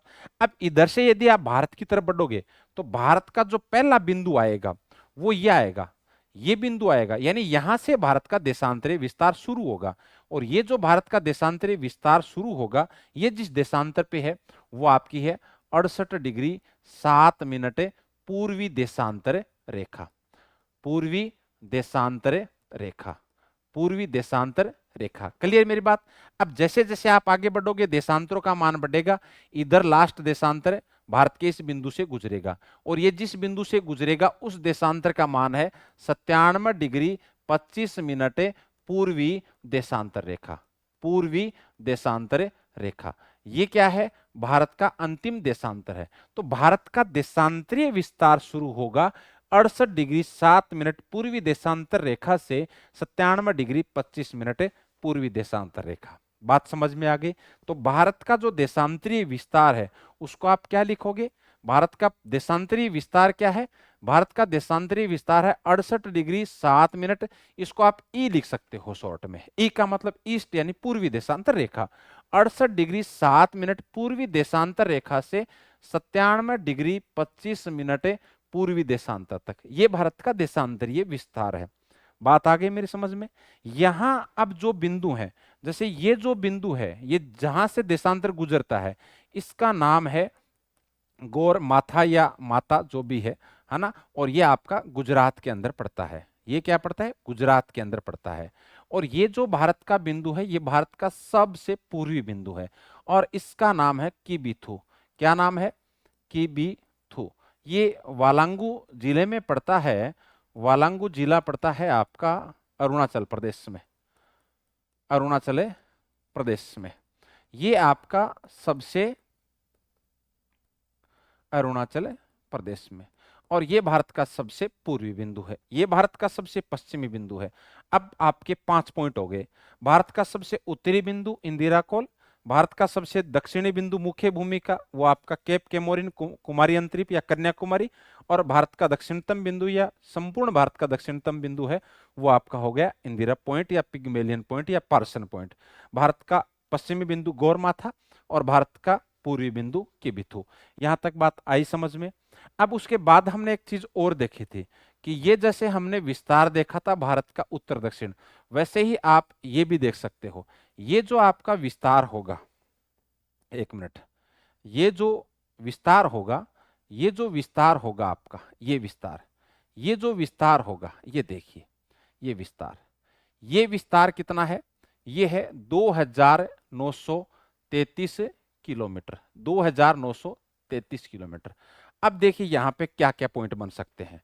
अब इसको ध्यान से सुनना, ये आप मैं छोटा कर देता हूं और इनसे ही सारे पॉइंट अपन यहां उतार लेते हैं। ठीक, यहां देखिए, जैसे सबसे पहले हम बात करते हैं क्या? भारत का पश्चिमी बिंदु, भारत का पश्चिमी बिंदु। अब सारे बिंदु आपको शायद याद हो गए, और भारत का सबसे पश्चिमी बिंदु क्या है? गौरमाथा, और ये किस राज्य में पड़ता है? गुजरात के अंदर पड़ता है। फिर आता है भारत का पूर्वी बिंदु, भारत का पूर्वी बिंदु, और भारत का पूर्वी बिंदु कौन सा है? ये आपका है किबिथु। कौन सा है? किबिथु। और ये कहां पड़ता है? ये अरुणाचल प्रदेश में पड़ता है। किस राज्य में पड़ता है? ये अरुणाचल प्रदेश राज्य के अंदर पड़ता है। क्लियर मेरी बात यहां तक? तो ये 2 पॉइंट जैसे हमने उधर पढ़े। अब एक चीज देखो, अब बात करते हैं, एक तो भारत का पूर्व पश्चिम विस्तार, यही था ना, पूर्व पश्चिम विस्तार की यदि अपन बात करते हैं, पूर्व पश्चिम विस्तार। अब यहां पे 2 तरीके से आप विस्तार को याद करोगे। एक तो आप याद करोगे देशांतरीय अंतराल, देशांतरीय अंतराल, और देशांतरीय अंतराल का मतलब है दोनों देशांतरों के बीच गैप कितना है। तो वहां पे आप क्या करोगे? जो ज्यादा देशांतर है वो कितना है आपका? Sorry, 97 degree 25 minute, 97 degree 25 minute. ठीक है, और कम देशांतर है वो है आपका 68 डिग्री 7 मिनट। ऐसे लिखोगे, ना कि 70, वरना गड़बड़ हो जाएगा। यदि आप सिर्फ 7 बोल रहे हो तो 07 लिखोगे, क्योंकि 1 डिग्री में 60 मिनट होती है। ठीक, अब इसको यदि आप घटाओगे तो ये क्या बचा आपका? ये बचा आपका 25 में से 7 गया तो 18 मिनट, और ये बच गया आपका 29 डिग्री। तो भारत का देशांतरीय अंतराल है वो ये है, और भारत का अक्षांशीय अंतराल भी हमने देखा था कि लगभग यही था। क्या? 29 डिग्री 2 मिनट। याद करो आप। यदि फिर बाद में ये देशांतरीय अंतराल हो गया, और यहां पे प्रश्न दूसरा ये है हमारा कि भारत की पूर्व पश्चिम दूरी, पूर्व पश्चिम दूरी कितनी है? तो वो कितनी है? 2933 किलोमीटर। अब हो सकता है कि किसी स्टूडेंट के दिमाग में ये आए कि ये 2918 तो 2933 और वो 3214 तो आपका 3214 तो आपका 29 2 डिग्री। ये किस किस स्टूडेंट के दिमाग में आया ये कमेंट करना मुझे। और मैं अभी दिमाग में आया तो आपके दिमाग के हिसाब से, हालांकि इस बात का जवाब भी मैं दूंगा, किस किस के दिमाग में ऐसा प्रश्न आया है। देखिए इधर थोड़ा सा आप समझने की कोशिश करना कि यहां 29 डिग्री 18 मिनट, वहां 29 डिग्री 2 मिनट, फिर भी वहां उत्तर दक्षिणी विस्तार वो आपका 3214 किलोमीटर, यहां 2933 किलोमीटर। उसका कारण क्या है? सुनो पहले, अपन फिर वापस आते हैं यहां पे। सुनो इधर, जैसे ये क्या है? ग्लोब है, और इसके अंदर है ये आपके हैं अक्षांशीय विस्तार। एक मिनट,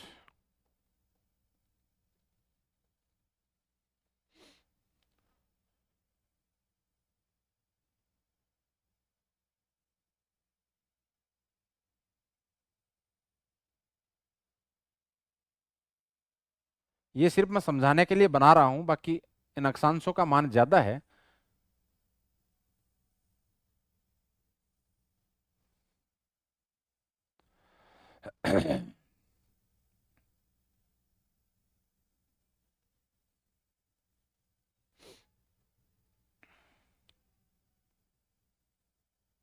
अब देखो, ये तो आपकी अक्षांश रेखा होगी। अब एक बार अपन ले लेते हैं देशांतर रेखाओं की। ये बिंदु, ये बिंदु, ये देखो, जैसे ये लिया हमने,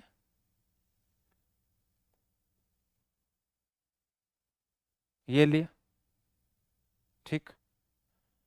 फिर जैसे हमने एक ये ली, एक देशांतर रेखा हमने ये ली, ये शुरू यहीं से हो रही है।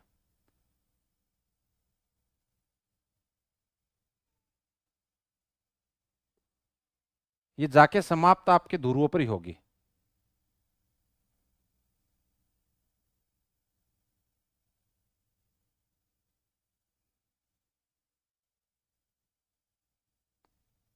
तो यहां इस चीज को समझो आप, थोड़ा सा आप एक चीज देखो आप, कि ये जो अंतराल है, देखो ये अंतराल लगातार बराबर है, ये लगातार बराबर है ये। लेकिन इधर ये अंतराल देखो, जैसे इसका ले लेते हैं अपने, इनके बीच का अंतराल, ये यहां बढ़ गया, लेकिन फिर वापस कम होने लग गया ये, फिर ये कम होने लग गया। इसलिए क्या होता है, ये तो बराबर है ना। तो यहां अपने इस भारत के मानचित्र में देखेंगे, यही मैं भारत का मानचित्र बनाता हूं साथ में, यह अपने भारत का मानचित्र बना लेते हैं।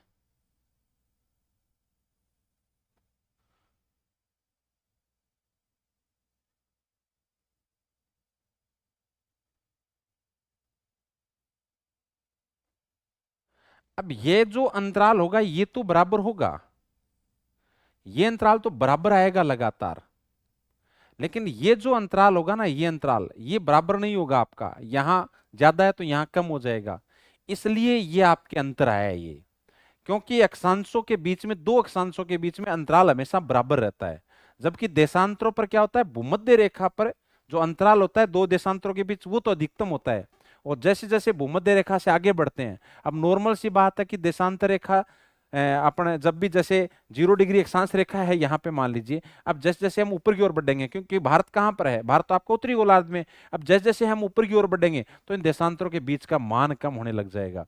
इसलिए यहाँ पर क्या है, यहाँ पे ये स्थिति है कि देशांतरों का मान लगभग बराबर है, लेकिन इनके बीच की दूरी कम क्यों हो गई? वो इस कारण हो गई, क्योंकि ये दूरी इसलिए कम हो गई क्योंकि 0 डिग्री अक्षांश से जैसे जैसे हम ऊपर की ओर बढ़े और जैसे जैसे हम ऊपर की ओर गए, तो यहाँ कर्क रेखा के पास गए तो और अंतराल कम हो गया। तो ये अंतराल कम होने लग गया ये, क्योंकि कर्क रेखा लगभग बीच से गुजर रही है और उसके आसपास ही हमने जैसे यहाँ बनाया था पीछे, देखो एक चीज देखिए आप, एक डायग्राम देखिए आप, इस चीज को देखो आप, यहां जैसे हमने ये अंतराल ये तो देखा है हमने। अब जैसे जैसे हम ऊपर की ओर गए तो ये अंतराल कम होने लग गया दो देशांतरों के बीच में। इसलिए क्या है, इसलिए ये चीज है, ये जो अंतर आ रहा है वो इस कारण आ रहा है क्योंकि अक्षांशों के बीच का अंतराल हमेशा क्या होता है, बराबर होता है, जबकि देशांतरों का अंतराल अधिकतम भूमध्य रेखा पर जैसे जैसे हम गोलार्धों की ओर बढ़ते हैं वैसे वैसे इन दो देशांतरों के बीच का अंतर कम होने लग जाता है। और भारत आपके उत्तरी गोलार्ध में, जैसे जैसे उत्तरी गोलार्ध में हम ऊपर की ओर बढ़ रहे हैं वैसे वैसे देशांतरों के बीच का मान कम हो रहा है। क्लियर मेरी बात? तो ये थोड़ी सी आप ध्यान में रखना। ठीक, तो अब शायद मेरे हिसाब से ये बात समझ में आ गई होगी आपके। क्लियर यहां तक? यहां तक ही बात करिए ना अपन ने? ठीक, यहां तक बात कर ली अपन ने। अब आ जाओ वापिस इस बिंदु पे। कहां कहां चला गया वो अपना? एक मिनट। अच्छा, इसी में लिखा है। हाँ, ये भारत का आपका क्या हो गया, देशांतरीय विस्तार हो गया। भारत के सभी बिंदु याद हो गए, भारत का उत्तर दक्षिण जो विस्तार है, पूर्व पश्चिम विस्तार है, वो सारा का सारा याद हो गया। अब यहाँ पे महत्वपूर्ण देशांतर हमने दो पढ़ी। एक हमने भारत के लिए दो महत्वपूर्ण देशांतर पढ़ी, एक 68 डिग्री 7 मिनट पूर्वी देशांतर रेखा और एक 97 डिग्री 25 मिनट पूर्वी देशांतर रेखा। अब यहाँ पर भी एक महत्वपूर्ण देशांतर रेखा है अपने लिए, बहुत ज्यादा महत्वपूर्ण है, और उसी से पूरे भारत का मानक समय निर्धारित होता है। उसको और पढ़ते हैं अपन। तो देखिए यहां पर, यहां अपन बात करते हैं, यहां अपन बात करते हैं भारत की मानक समय रेखा की। भारत की मानक समय रेखा, मानक समय रेखा, और यहां से बहुत सारी चीजें अपने को याद करने को, समझने को मिलेंगी। भारत की मानक समय रेखा है वो आपकी है 82.5 डिग्री पूर्वी देशांतर रेखा। ये तो मैं सिर्फ एक बार आपको फैक्ट के रूप में लिख देता हूं, फिर अपन इसको यहां पे समझते हैं। ये भारत की क्या है, मानक समय रेखा है। इसको आप IST भी बोल सकते हो, इंडियन स्टैंडर्ड टाइमलाइन। देखिए यहां पे जैसे आप देखोगे, यहां पर ये आपकी है 0 डिग्री देशांतर रेखा, है ना? ये है अपनी 0 डिग्री देशांतर रेखा। ठीक, 0 डिग्री देशांतर रेखा। इस 0 डिग्री देशांतर रेखा के इधर आप पूर्व की ओर बढ़ते हो, पूर्व की ओर बढ़ते हो तो यहां पर देशांतरों का मान बढ़ेगा, नॉर्मल सी बात है। और यहां अपने क्या है, ये मान लीजिए कि आपका भारत है, ये मान लीजिए कि भारत है।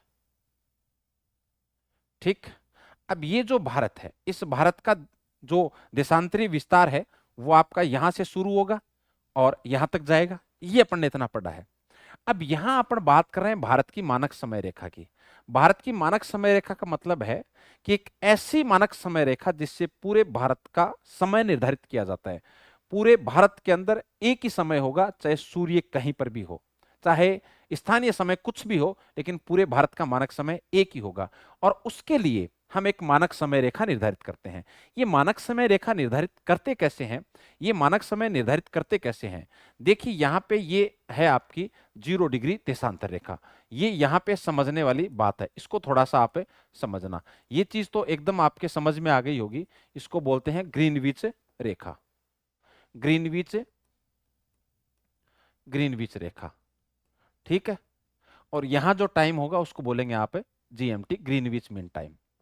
अब इससे यदि आप इधर बढ़ते हो, पूर्व की ओर बढ़ते हो, यदि इधर आप बढ़ोगे, पूर्व की ओर बढ़ोगे, तो क्या होगा, समय का मान बढ़ेगा। क्या होगा, समय का मान है बढ़ेगा। एक चीज तो आपको ये ध्यान में रखनी है।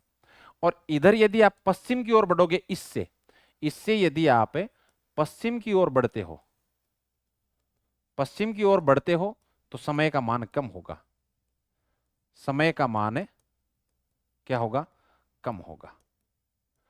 अब ये जो आपकी मानक समय रेखाएं हैं, अब इससे हमें पश्चिम से तो कोई लेना देना नहीं है, नॉर्मल सी बात है, क्योंकि पूरा का पूरा भारत आपका कहां पर है, वो पूर्वी गोलार्ध में। समझने के लिए एक बार इस पे फोकस रखो आप, कि पूरा का पूरा भारत है वो पूर्वी गोलार्ध में, इसलिए एक बार इसको आप छोड़ दो। अब मानक समय रेखा कैसे निर्धारित करते हैं? मानक समय रेखा निर्धारित करते हैं 7.5 डिग्री, सॉरी 7.5 डिग्री देशांतर के गुणांक में। ठीक, ये इसका कारण क्या है? इसका कारण यह है कि जब एक देशांतर को पृथ्वी पार करेगी, एक देशांतर को पार करने में, जब सूर्य के सामने से और पृथ्वी घूमती है तो एक देशांतर को पार करती है, तो एक देशांतर को पार करने में पृथ्वी को समय लगता है कितना? 4 मिनट का समय लगता है। कितना? 4 मिनट का। आप निकाल सकते हो भाई, एक देशांतर को पार करने में पृथ्वी, क्योंकि सूर्य के सामने पृथ्वी जब अपनी अक्ष पर घूमती है, अपनी अक्ष के ऊपर, तो एक देशांतर से जैसे ही दूसरा देशांतर सूरज के सामने आ जाएगा तो 4 मिनट का टाइम लगेगा। ठीक। टोटल देशांतर कितने हैं अपने? जैसे थोड़ी देर पहले बताया मैंने आपको, टोटल देशांतर कितने हैं? टोटल देशांतर है 360। तो 360 देशांतरों को जब पृथ्वी पार करेगी तो समय लगेगा 360 गुणा 4, और ये समय किस में आएगा? मिनट में आएगा। इसको आप गुणा करोगे तो ये आपका आएगा 1440 मिनट, और इसको आप घंटे में चेंज करोगे तो ये आपके 24 घंटे आएगा। ये चाहे आप निकाल के देख लेना। और हम यही पढ़ते हैं कि पृथ्वी अपनी अक्ष पर 24 घंटे में एक चक्कर लगाती है, यानी 24 घंटे में पृथ्वी का बिंदु वहीं आ जाता है जहां 24 घंटे पहले था सूर्य के सामने। ऐसा ही होता है। ठीक। तो यहां पे 24 घंटे का टाइम लगता है। अब एक देशांतर को पार करने में आपको 4 मिनट का समय लग रहा है पृथ्वी को। तो हमने क्या कहा है कि 7.5 डिग्री देशांतर के गुणांक में हम एक देशांतर लेते हैं और उससे किसी देश का मानक समय निर्धारित करते हैं। अब 7.5 का मतलब क्या हुआ? जब एक देशांतर को पार करने में 4 मिनट का समय लग रहा है, तो 7.5 डिग्री देशांतर को पार करने में पृथ्वी को कितना टाइम लगेगा? 7.5 गुणा 4, 7 चौक 28, 28 मिनट तो एक हो गई, और आधे डिग्री को 4 से गुणा करोगे तो 2 मिनट एक हो गई, यानी टोटल हो गई आपकी 30 मिनट। तो ये आसानी है, या आप कह सकते हो आधा घंटा। तो हर आधे घंटे पे, और आप क्या कर सकते हो, मानक समय रेखा निर्धारित कर सकते हो। ये समझने के लिए क्लियर मेरी बात?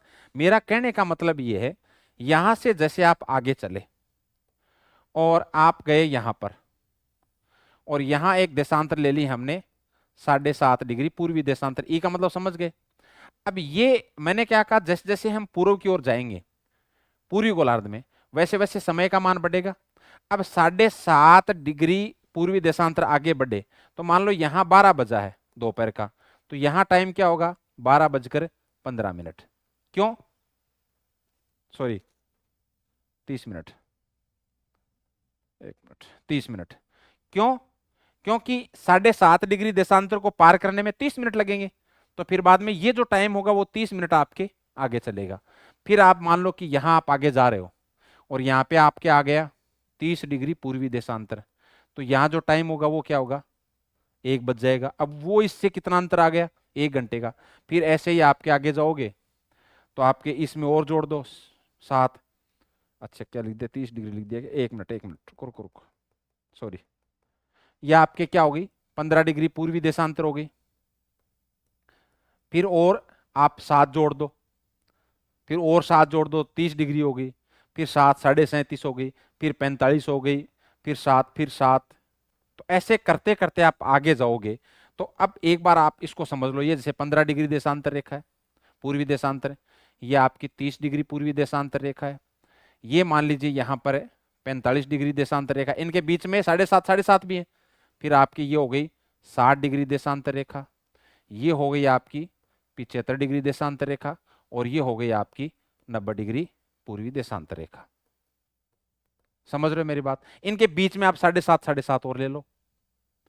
अब बात आती है कि भारत की मानक समय रेखा, कि भारत की मानक समय रेखा हमने क्या ली? 82 डिग्री देशांतर रेखा ली। ये क्यों ली? देखो यहां पे समझो आप, ये आपकी है 68 डिग्री 7 मिनट पूर्वी देशांतर रेखा, ठीक है सा। ये आपकी है 97 डिग्री 25 मिनट पूर्वी देशांतर रेखा। अब इधर यहां पे आओ, एक बार आप समझो इस चीज को, कि यहां जो भारत है, ये 75 डिग्री भारत से गुजरेगी नहीं गुजरेगी? गुजरेगी। ये 90 भी भारत से गुजरेगी गुजरेगी नहीं? गुजरेगी ना। और इसके बीच में एक और गुजरेगी, क्योंकि 7.5 पूर्णांक में, और वो होगी आपकी 82 डिग्री पूर्वी देशांतर रेखा। तो भारत से आधे घंटे के अंतराल के हिसाब से ये 3 महत्वपूर्ण देशांतर गुजरते हैं। क्योंकि इधर 75 से पहले आपके क्या आ जाएगा? 60 के बाद में 67.5 आ जाएगा। लेकिन भारत का देशांतरीय विस्तार तो कहां से शुरू हो रहा है? 68 डिग्री 7 मिनट से। तो वो 67.5 पूर्वी देशांतर रेखा है, वो तो भारत से गुजरेगी नहीं। भाई आप इसको समझने के लिए ऐसे कह सकते हो कि ये 68 डिग्री 7 मिनट है, इधर इससे पहले यहां से कोई देशांतर गुजर रहा है, वो मान लीजिए आपकी क्या है?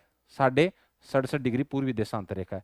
भाई या तो आप भारत की मानक समय रेखा ये मानो, और फिर यहां से आपके गुजर रहा है क्या 70 डिग्री पूर्वी देशांतर रेखा, ठीक है, या आप इसको मानो।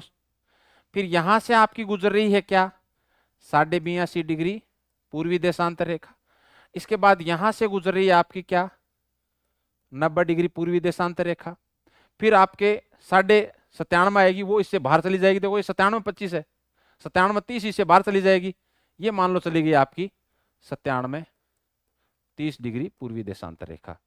अब नॉर्मल सी बात, आप इसको शामिल नहीं कर सकते, ना आप इसको शामिल कर सकते हो। आपके पास मानक समय रेखा मानने की ये 3 रेखाएं हैं। अब देखो यदि इसको आप मानो तो ये ज्यादा इधर रह जाएगी, तो उधर ज्यादा विसंगति होगी। इसको यदि आप मानो तो ये इधर दूर रहेगी, तो इधर भी संगति होगी। इसलिए हमने बीच का रास्ता निकाल लिया और हमने 82.5 डिग्री पूर्वी देशांतर रेखा को भारत की मानक समय रेखा मान ली। बताओ ये बात समझ में है कि नहीं आई? तो भारत की मानक समय रेखा क्या है? 82.5 डिग्री पूर्वी देशांतर रेखा है। अब एक चीज हम ये पढ़ते हैं कि जो भारत का मानक समय है, भारत का मानक समय, ये चीज हम पढ़ते आते रहते हैं। भारत का मानक समय ग्रीनविच मीन टाइम से 5.5 घंटे आगे है, यही पढ़ते हैं अपन, 5.5 घंटे आगे है। ये कैसे निकाला? भाई 1 डिग्री देशांतर को पृथ्वी जब पार करती है तो 4 मिनट का टाइम लगता है, इतना ही लगता है ना।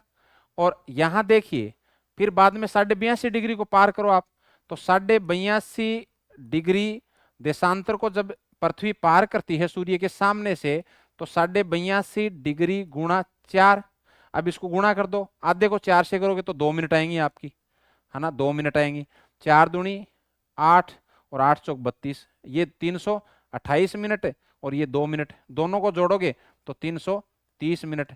और 330 मिनट को आप जब घंटे में कन्वर्ट करोगे तो ये आएगा आपके 5.5 घंटे। और ये चीज अपन पढ़ते आते रहते हैं, एक तो आपको ये याद रखना है। बताओ ये चीज समझ में है कि नहीं है? ठीक है। अब अपन क्या करते हैं, अब अपन एक चीज और पढ़ते हैं कि भारत की मानक समय रेखा है। भाई हम क्या पढ़ रहे थे अभी? भारत की मानक समय रेखा। ये जैसे मान लीजिए कि भारत है,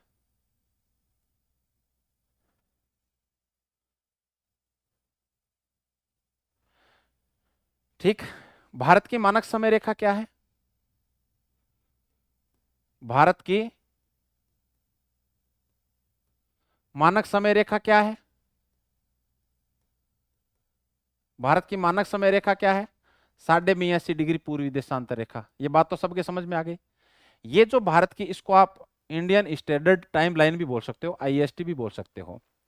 ये जो भारत की मानक समय रेखा, ये भारत के 5 राज्यों से गुजरती है।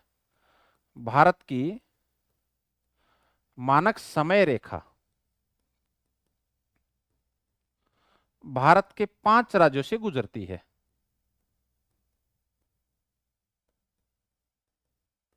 भारत के 5 राज्यों से गुजरती है।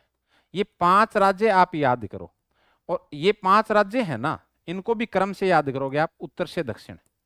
ये स्टैंडर्ड जो प्रश्न बनते हैं ना, वो यहां से बनते हैं, उत्तर से दक्षिण की ओर। और उत्तर से दक्षिण की ये 5 राज्य याद करोगे ना, तो पहला ऊपरी ऊपर आएगा उत्तर प्रदेश। उत्तर प्रदेश से जस्ट नीचे आएगा आपके मध्य प्रदेश, और मध्य प्रदेश से जस्ट नीचे आएगा आपका छत्तीसगढ़। मध्य प्रदेश से अलग हुआ। इसके जस्ट नीचे आएगा ओडिशा, और ओडिशा के जस्ट नीचे आएगा आंध्र प्रदेश। ये 5 राज्य हैं जहां से आपकी भारत की मानक समय रेखा गुजरती है। ठीक।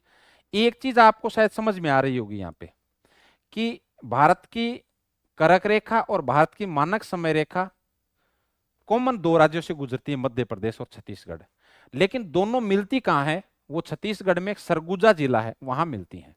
तो एक पॉइंट आप ये लिख सकते हो क्या, कि भारत की मानक समय रेखा और भारत की करक रेखा, सॉरी करक रेखा भारत की क्या है, ऐसे लिख सकते हो, करक रेखा व भारत की मानक समय रेखा। भारत की मानक समय रेखा, प्रश्न पूछा हुआ है ना, एक दूसरे को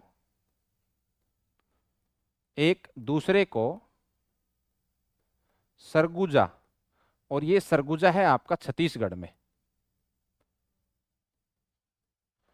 सरगुजा में परस्पर काटती हैं, परस्पर काटती हैं। तो ये बात आ गई होगी आपके समझ में।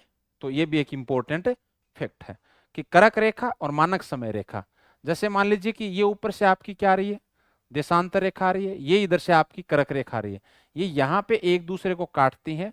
वो आपका जिला कौन सा है, सरगुजा, और राज्य कौन सा है, तो वो है छत्तीसगढ़। क्लियर मेरी बात यहां तक।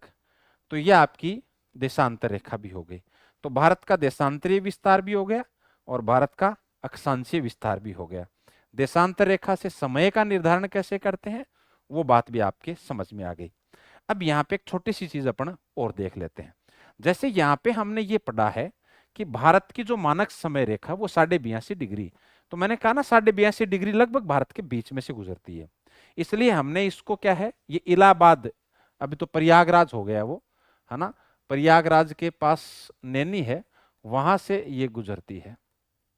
ठीक है। तो ये जो आपकी भारत की मानक समय रेखा है, यहां का जो समय है वो पूरे देश के लिए लागू होगा। वो भारत का मानक समय होगा, भले ही स्थानीय समय अलग अलग, क्योंकि स्थानीय समय की यदि आप बात करोगे तो यहां के समय में और यहां के समय में 2 घंटे का अंतर है लगभग। स्थानीय समय अलग है, मानक समय अलग है। अब इसको आप चेंज थोड़ी कर सकते हो, भाई ये इतनी दूर रह गया तो सूर्य का उदय पहले यहां हो गया। सूर्योदय सबसे पहले अरुणाचल प्रदेश राज्य में होता है। जैसे मान लीजिए यहाँ कच्छ के रण में, गुजरात में सूर्योदय सुबह 6 बजे होता है, तो यहां अरुणाचल प्रदेश में 4 बजे ही हो जाएगा। तो वो स्थानीय समय का खेल है। मानक समय यहां पर भी 4 ही बजेंगे और यहां पर भी 4 ही बजेंगे। लेकिन उस हिसाब से यदि आप, जब मान लीजिए सुबह के 4 बजे हैं, तो यहां सुबह के 4 बजे यहां तो सूर्योदय हो गया और कच्छ वाले आराम से सो रहे हैं। यहां जैसे 6 बजेंगे तो आपको सूरज दिखेगा, लेकिन यहां 6 बजेंगे तब सूरज यहां बहुत ऊपर आ जाएगा। वो लोकल टाइम है, वो स्थानीय टाइम है, वो मानक समय नहीं है। तो इस चीज को आपको थोड़ा सा ध्यान रखना है कि एक तो होता है मानक समय, है ना, मानक समय। तो ये तो क्या है, पूरे भारत का एक ही है ना, पूरे भारत का एक ही होगा। भाई आपकी जो घड़ी है, चाहे गुजरात में कोई आदमी बैठा है उसके मोबाइल में या घड़ी में 8 बजे हैं, चाहे वो अरुणाचल प्रदेश आसाम में बैठा तो उसकी घड़ी में भी 8 ही बजेंगे, है ना। तो मानक समय तो पूरे भारत का एक ही होगा, क्योंकि पूरे भारत की मानक समय रेखा एक ही है। मानक समय रेखा एक ही है ना, एक ही है। तो पूरे भारत की मानक समय रेखा यदि एक ही है तो पूरे भारत का स्टैंडर्ड टाइम भी क्या होगा, एक ही होगा। ऐसा ही होता है। ऐसा थोड़ी है कि आप जैसे अरुणाचल प्रदेश में गए तो वहां जाके चेंज हो गया, ऐसा थोड़ी होता है। समझ रहे हो मेरी बात। उसके बाद में देखिए एक समय आता है आपका क्या, स्थानीय समय। एक क्या है, स्थानीय समय। हाँ, स्थानीय समय लोकल टाइम। स्थानीय समय क्या हो सकता है, अलग अलग हो सकता है। ये अलग अलग हो सकता है, वो तो मैंने बता दिया आपको। जैसे आप यहां देख रहे हो, जैसे सबसे पहले ये प्रश्न भी कभी पूछ ले तो ये भी नोट कर लो कि भारत में सर्वप्रथम सूर्योदय व सूर्यास्त कहां होता है। भारत में सर्वप्रथम है सूर्योदय व सूर्यास्त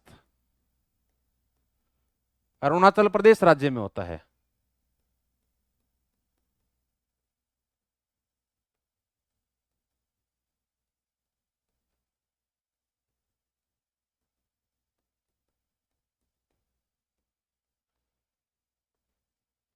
अब स्थानीय समय का खेल अपन देखें तो देखो एक चीज है इसके अंदर कि वो अंतर कैसे निकालते हैं। जैसे यहां से प्रश्न आपके पूछने लग जाए कभी, ये जैसे क्या है भारत,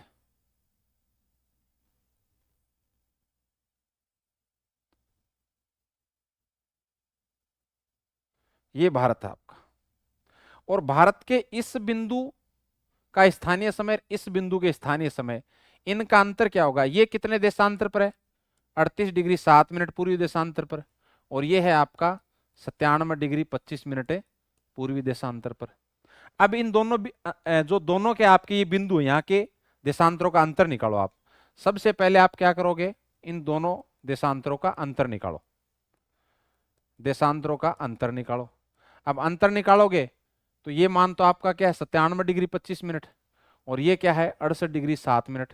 अब 97 डिग्री, अब थोड़ी देर पहले निकाला हालांकि अपन ने, 97 डिग्री 25 मिनट, और ये हो गया आपका 68 डिग्री 7 मिनट।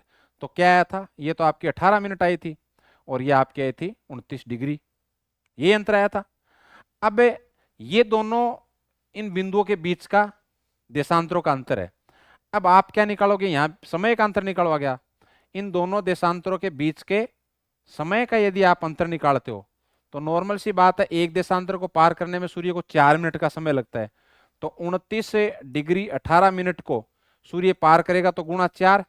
अब आप इसको अलग गुणा करो, 18 को 4 से करोगे तो 72, ये जो मान आएगा वो सेकंड में आएगा, और इधर आप गुणा करोगे तो 9 चौके 36, और 4 दूनी 8, 8 और 3 है 11, ये मिनट में आएगा। गणित ऐसे ही है, थोड़ा देख लेना, 9 चौक 36, 6, 4 दूनी 8, ठीक। अब यहां देखो ये क्या हो गई आपकी 72 सेकंड, इसमें से 1 मिनट इधर ले लो तो ये तो हो गई आपकी 117 मिनट, और सेकंड यहाँ पे कितनी बची 12। भाई 1 मिनट अपन ने इधर ले लिया ना यहाँ पे, तो यहाँ पे सेकंड बची 12। और भी यदि इसको कन्वर्ट करो तो ये हो जाएगा घंटे में, तो भाई यहाँ से 60 मिनट में 1 घंटा हो गया, 1 घंटा है ना। मिनट कितनी बची पीछे 57 मिनट, 57 मिनट, और सेकंड यहाँ पे कितनी बची 12 सेकंड।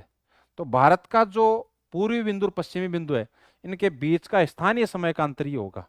यदि सूरज लगभग 2 घंटे हो गए ना, मैंने कहा था ना कि भाई लगभग 2 घंटे का अंतर है, तो लगभग 2 घंटे का अंतर आ गया, 1 घंटा 57 मिनट और 12 सेकंड आ गई आपकी। तो ये स्थानीय समय है ये, जबकि लोकल टाइम है वो सबके पास एक ही है वो, ठीक है ना। कई बार हो सकता है जैसे आप जब भी राजस्थान की ज्योग्राफी पढ़ते तो वहां पे सेकंड ग्रेड में प्रश्न आया 1-2 बार, है ना, तो वहां पे ये निकालते हैं अपन। तो इस कॉन्सेप्ट को आप यहाँ पे देख लो, राजस्थान की ज्योग्राफी जब भी आप पढ़ते हो तो वहां इसको अप्लाई करके देखना, और वहां भी प्रश्नों को सोल्व करने की कोशिश करना। ये सबसे पहले अपन ने जो बात करी थी आज, है ना, शुरू में जो बात अपन ने करी थी, इसमें अपना ये पहला पॉइंट था कि भारत की अवस्थिति वो विस्तार के अंदर, ग्लोब के अंदर भारत की स्थिति क्या है वो हमने पढ़ ली, और उसके बाद में हमने अक्षांश और देशांतरों को। अब एशिया में यदि पूछ ले तो एशिया में ध्यान रखना भारत स्थित है दक्षिण एशिया के मध्य में, दक्षिण एशिया के मध्य में। और कल की क्लास में अपन कोशिश करेंगे इधर वाला पार्ट कंप्लीट कर लेंगे। क्लियर मेरी बात, यहां तक बात समझ में आई? तो आप जुड़े रहिए। ओके, धन्यवाद।